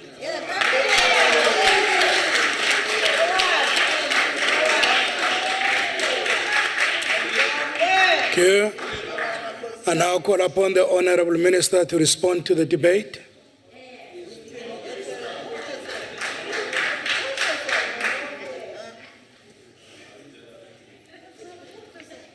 Chairperson, I belong to a very proud organization. They have responded to all the issues that have been raised, that have been intended to detract from what we are selling. Chairperson, I just want to start from the beginning. Chapter 10, and if any member here does not have the Constitution, we will give it to you free. lays down the basic values and principles of governing in the public administration. And it says there will be an efficient and economic administration where the resources will be promoted for all. It says services must be provided impartially, fairly, equitably, and without bias. This is what sticks in the throat of the DA, where it says in the Constitution you will provide them without bias and you will provide them equitably. When you look at the services that are provided by the same DA in Constantia and look at Philippi and look at what they provide in Langa, then you will see that they're outside the Constitution. You cannot take the Constitution and take those aspects of the Constitution that suit you. This is the Constitution. The bill is based on this Constitution. I want to repeat. We have done extensive consultation and we have come here and we have assured you that the bill does not in any way undermine or interfere with the constitutional mandate of local government, of provincial government, or any sphere of government that might come in the future if you want to have a fourth sphere of government. Rather, it seeks to ensure compliance with the Constitution by ensuring the management of public administration. That Section 10 further indicates that these principles will be enshrined in a law. This is the law that we bring to you today. If this matter is taken to the Constitutional Court, it makes an even better story for South Africa. Because I'll tell you why. We listened to the people complaining about the problems we have in administration. We listened to members of public complaining about the problems we have in administration. We listened to the Chapter 9 institutions complaining, and we are solving that. And when we solve that, who is out there barking? This is the best that you could ever give us, because here we are solving a problem. Good governance is not about who is the ruling party. Good governance is about the citizens. Whether we are in the opposition or whether we are in the ruling party, we want good governance for the people of this country. We fought for good governance for the people of this country. So no idle threat will take us anywhere. Chairperson, Deputy Chairperson, I'm extremely grateful that I am here with people who understand what we in the ANC are driving towards. I want to say to Honorable Mokhobi, I wish I could give you a hug, but Honorable Mahlangu here will not allow it. And because he has driven this process, been with us with patience and consideration and all of that. And we would show them that actually what the DA is afraid of is all of these lost opportunities kissing the wrong people. We kiss the right people and we hug the right people, and we are getting there. I want to thank Honorable Koboshiane. I would like to thank all the members of the ANC who have contributed excellently to this. I want to assure the member of the ID that we are, when we deal with the issues of regulations, we've taken a position that the regulations will be done with Parliament and the NCOP. So any of those issues will be dealt with by the regulations. And the model of the Western Cape, please go to Philippi, you'll see the model of the Western Cape. How it has failed.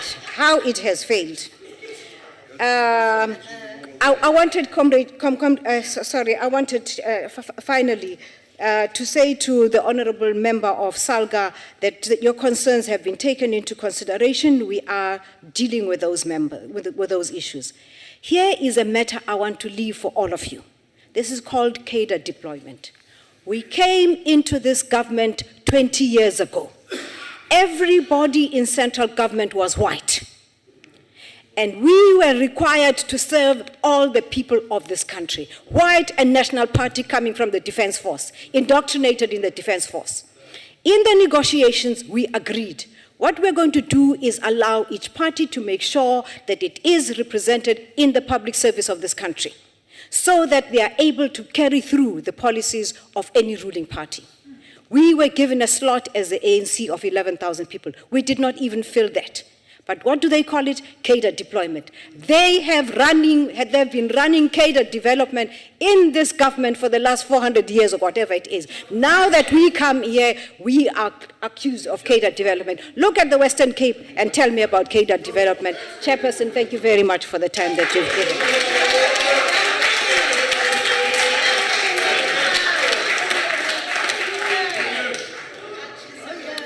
Order. Thank you, ministers. Thank you, honorable members. That concludes the debate. I shall now put a question, and the question is that the bill be agreed to. In accordance with Rule 7.1, I shall first allow provinces the opportunity to make their declaration of vote if they so wish. Any province that wish to do so, Mr. Villiers? Yes, Chairperson. Yeah.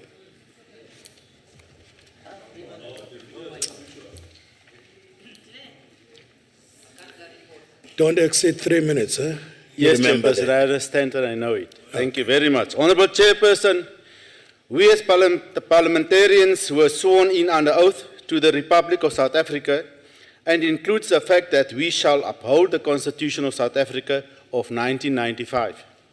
In Chapter 7, Section 151, 4 of the Constitution of South Africa is stated the following: the national or provincial government may not compromise or impede a municipality's ability or right to exercise any power concerning a matter reasonably necessary for or incidental to the effective performance of its functions. Order, Mr. Villiers, Honorable. Yes. Honorable Makunyane.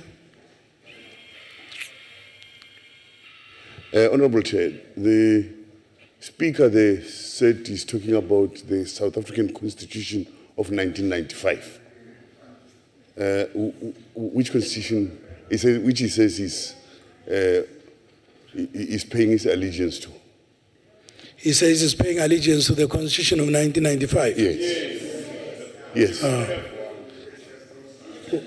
Which one do you want to say, Mr. Villiers? It's not our constitutions. Pardon? That's a question. Yes, that's the question. That's a question. I'm reading the declaration here. That is in the declaration. Constitution of South Africa, 1995. Okay. Mr. Honorable Nyambe. Sorry, Mr. Villiers. It's in, Chairperson, it means it's in the wrong house because where we're sitting, we don't have a constitution of 1995. So it's addressing a wrong house with the constitution of 1995. Chairperson, All that's right. the wrong country for that matter. Let me make a ruling on that. Make your declaration, but you'll have to recheck your script. If I'm not mistaken, the Constitution was passed in 1996, not in 1995. Okay. But you'll have to check your records. I will check it, yeah. Yeah, continue. Thank you, Honourable Chairperson. This bill is in breach of these rights and obligations. The bill also is quiet about the cost of the educational institution it speaks of. And the Minister will have too much powers over municipalities and their staff complements. The bill is also quiet over cost of transfers of any official from a municipality or any other spheres of government. Reference to the Ministers of Finance and National Treasury and the status of National Treasury minimum competency regulations in local government remains a challenge. Chairperson, you can have the best laws in the world, and we do have laws in this country to address the ills in local government, provincial and national government, and also wrongdoings of officials. But the truth is that the ANC in government do not have the will to implement what is needed to ensure good, accountable governance. Today you've heard why the DA and the Western Cape government cannot agree to support this bill. The ANC and the Minister of Public Administration are power-hungry and crazy. That's why they are using their majority power to push this bill to finality. I thank you. Mr. De Villiers. Is the member speaking on behalf of the Western Cape or the DA? I said in terms of our rules is that you speak on behalf of the province. That's the rule. I speak on behalf of the province, and the government in the Western Cape is under the governance of the DA. Speak and that's the reason I mentioned Speak that on the behalf DA... of the province, Mr. Villiers. Yes. Just continue. Speak on behalf of the province. Yes. I said so. Yeah, continue, but speak on behalf of the province. I'm finished. Thank Yeah, you, Honourable finish it. Chairperson. Okay. All right. Stand, Freddie. Honorable Boroto.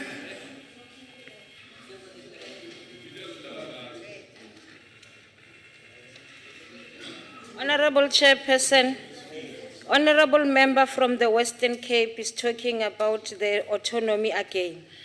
And I must re-emphasize that the South African Local Government Association, as an important strategic partner, is working in concert with this government to smooth realization of the goal of uniform public service, covering 3 spheres of government. Municipalities thus recognize the need for this desired change in the delivery of services to fulfill the 2030 goal and vision for the state as enshrined in the National Development Plan. So I am standing here, Honorable Chairperson, to say, as a member from Mpumalanga, I see this working very much for me because we have an experience of the problems that are brought about by the corruption and where service delivery is lacking. And I must say in this house that the Western Cape thinks that it is clean, but we know as we speak that go to our areas, go to the areas where there is primitive blacks that are staying there. As we said, go to the nearest place like Khayelitsha and see what is happening. Go to Philippi and see what is happening. And again, Honorable Chairperson, I must say and emphasize that as we are here to make sure that the policies that are imperative, including the need to ensure that our public service embodies appropriate norms and standards that give expression and meaning to the kind of South Africa that is envisaged in the Freedom Charter. We highlighted the need to create a common culture of service delivery based on the prospects zebatupili and the need to ensure consistently high standard of service to our people that knows the pains of the past. Forward is where we are going. We won't be deterred. We are going forward because we want our people to taste this freedom. And already they are attesting outside there that there is a difference since 1994. I thank you, Chair. Thank you, Honorable Member. We shall now proceed to the voting on the question. I shall do so in alphabetic order per province. Heads of delegation will vote by pressing in favor, against, or abstain buttons. Siyasebenza imshini yenu? Siyasebenza? The voting has commenced. All right, the voting has commenced. Please vote. Press the button in favor or against or abstain if you abstain.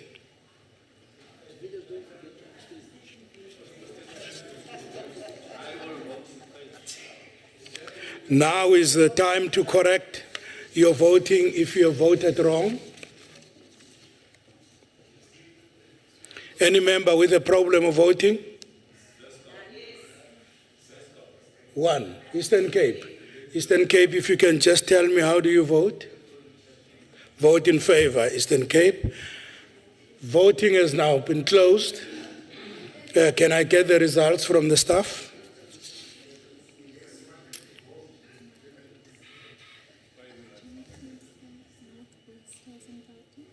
Northwest, your vote does not indicate. You're voting in favor. Oh, yes. Voting in favor. Chairperson.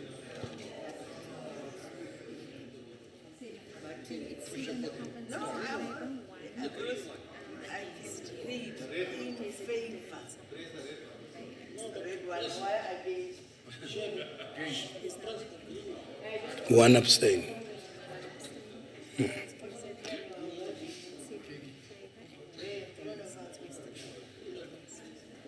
The results are 7 provinces are in favor of the bill, 1 province has abstained, and 1 is against. Therefore, 7 provinces voted in favor. I therefore declare the bill agreed to in terms of Section 65 of the Constitution.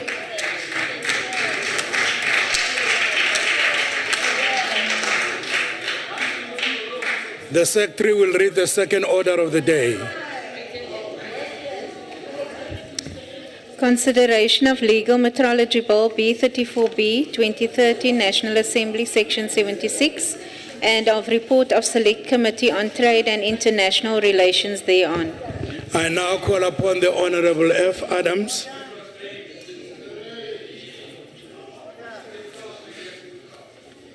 Chairperson, Honorable Chairperson, Honorable Members, the Industrial Policy Action Plan is predicted on the need to bring about significant structural change to the South African economy as stronger domestic growth in the manufacturing sector is imperative. The ANC's 52nd National Conference in Polokwane resolved to pursue a program of economic transformation based on, amongst others, the sequencing of industrial and trade policy reforms. IPAP 2013 focused on value-added products, production with ANC government support centered on nurturing and defending industrial development. IPAP is based on need for sustainable long-term development that is underpinned by higher growth, exports and labor-intensive value-adding economic activity in the production sectors led by manufacturing. The ANC government's deployment of a wider range of interlocking policy instruments since Polokwane has resulted in a significantly more conducive environment for the manufacturing sector, but also, importantly, created a springboard for deepening and extending industrial policy across sectors to achieve the ANC's government future development objectives. Significant progress has also been registered with respect to implementing a range of trade and industrial measures. A compulsory specification regime is increasingly aligned to support the manufacturing sector within South Africa's obligations under a variety of bi- and multilateral agreements, like, for example, the International Organization of Legal Metrology, established in 1955 and to which South Africa acceded in 1998. Honorable Chairperson, metrology is defined by the International Bureau of Weights and Measures as the science of measurement, embracing both experimental and theoretical determinations at any level of uncertainty and in any field of science and technology. Legal methodology concerns activities which result from statutory requirements and concern measurements, units of measurements, measuring instruments, and methods of measurements and which are performed by competent bodies.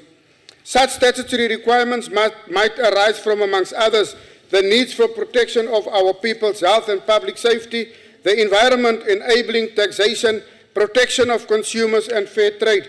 It deals with risk of misuse of measuring instruments, of tampering and of accidental influences on a measuring instrument, and deals with the traceability of measurements, thus providing an appropriate level of credibility of measurement results in the regulatory domain.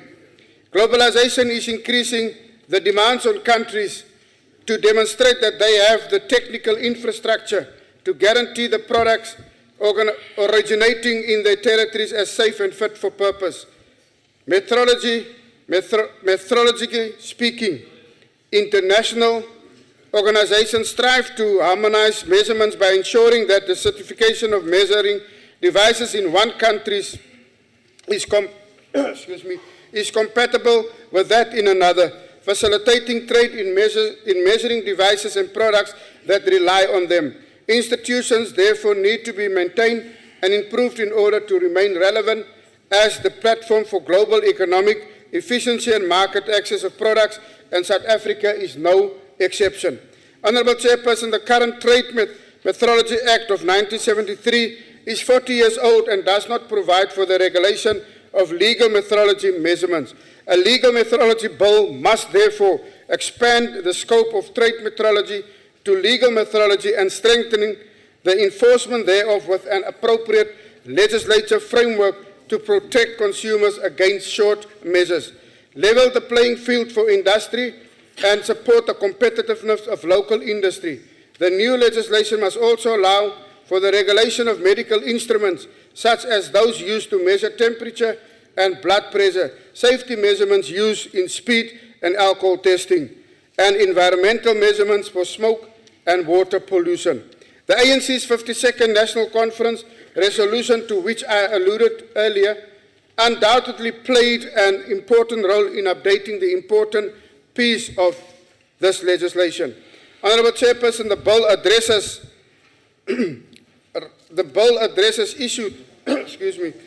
The bill addresses cooperative governance issues and proposed that the national regulator for compulsory specifications will administer the proposed act. While the NRCS is currently being overseen by a board, the bill seeks to change the governance structure by requiring the Chief Executive Officer to report directly to the Minister of Trade and Industry and doing away with the board. The bill also seeks to address issues raised by various stakeholders who participated during a series of consultative workshops on the legal metrology policy position paper. These issues informed the drafting of the bill by the Department of Trade and Industry, which was revived after it was published for public comment. The National Assembly effected small, mostly grammatical and consequential amendments in the A list. Chairperson, I hereby put down the legal metrology bill, and I urge this House to support this bill. I thank you. Thank you, Honourable Member. That concludes the debate. I shall now put the question, and the question is that the bill be agreed to. In accordance with Rule 7.1, I shall first allow provinces the opportunity to make their declaration of vote, if they so wish. Any province? None. We proceed to voting. You can use your electronic system to vote. Voting commences.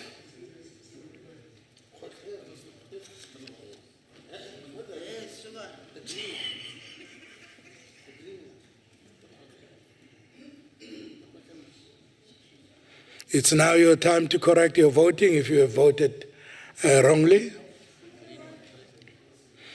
Anybody with a problem of voting? Northwest? Waluk. In favor of. All right, it's recorded. You have recorded. You are recorded. It's okay. 8 provinces voted in favor. I therefore declare the bill agreed to in terms of Section 65 of the Constitution. Order. The Secretary will read the third order of the day. Consideration of National Environmental Management Air Quality Amendment Bill, B27D 2013, National Assembly Section 76, and of report of Select Committee on Land and Environmental Affairs thereon. I'll now call upon Honourable Mukora.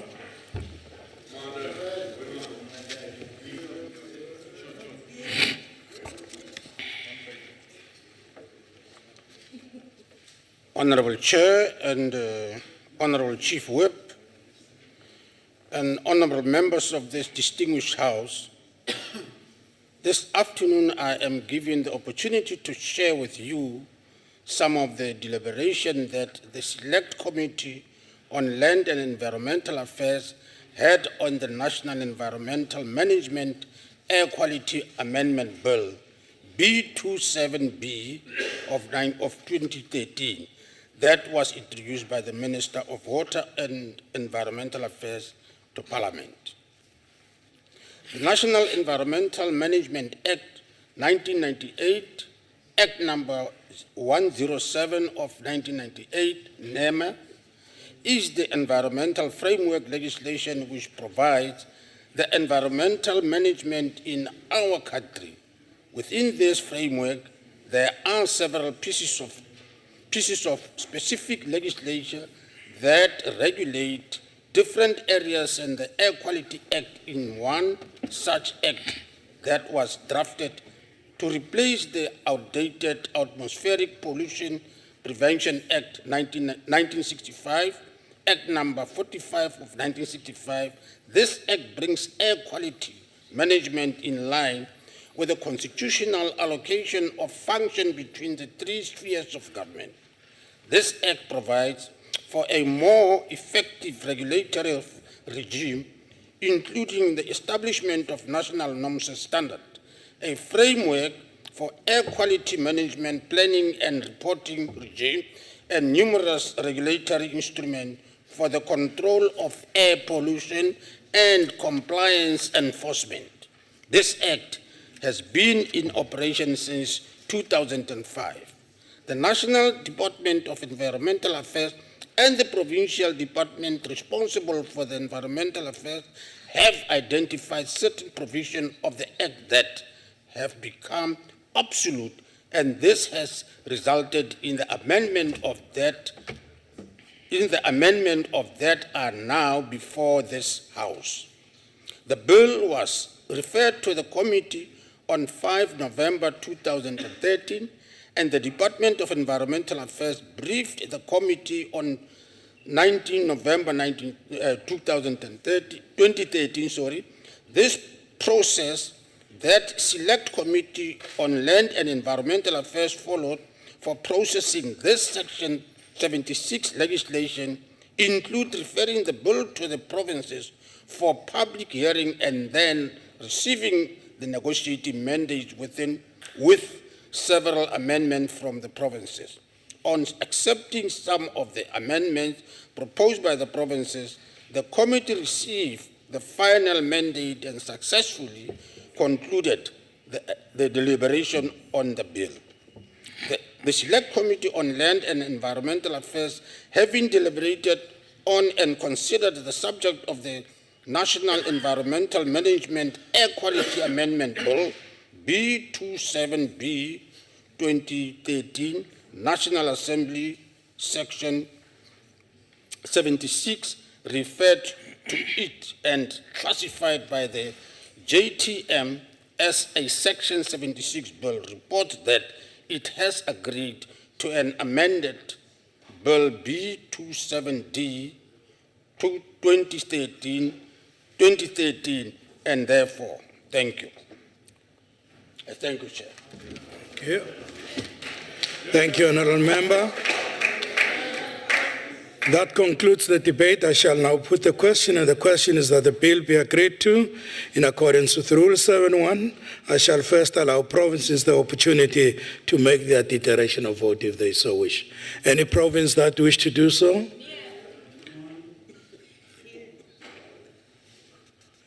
Do I hear yes?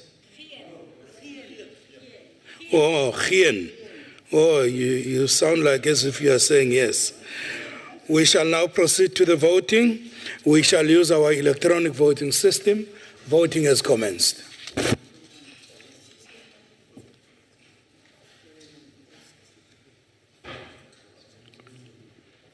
Correct your voting if you have voted wrongly.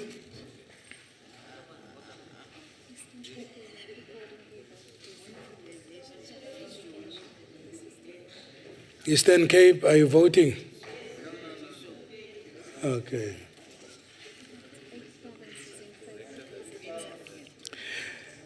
Eight provinces voted in favor. I therefore declare the bill. One province has abstained. I therefore declare the bill agreed to in terms of Section 65 of the Constitution. Honourable Member, that concludes the business of the day. Your honourable members are requested to remain standing until the procession has left the House. The House is adjourned.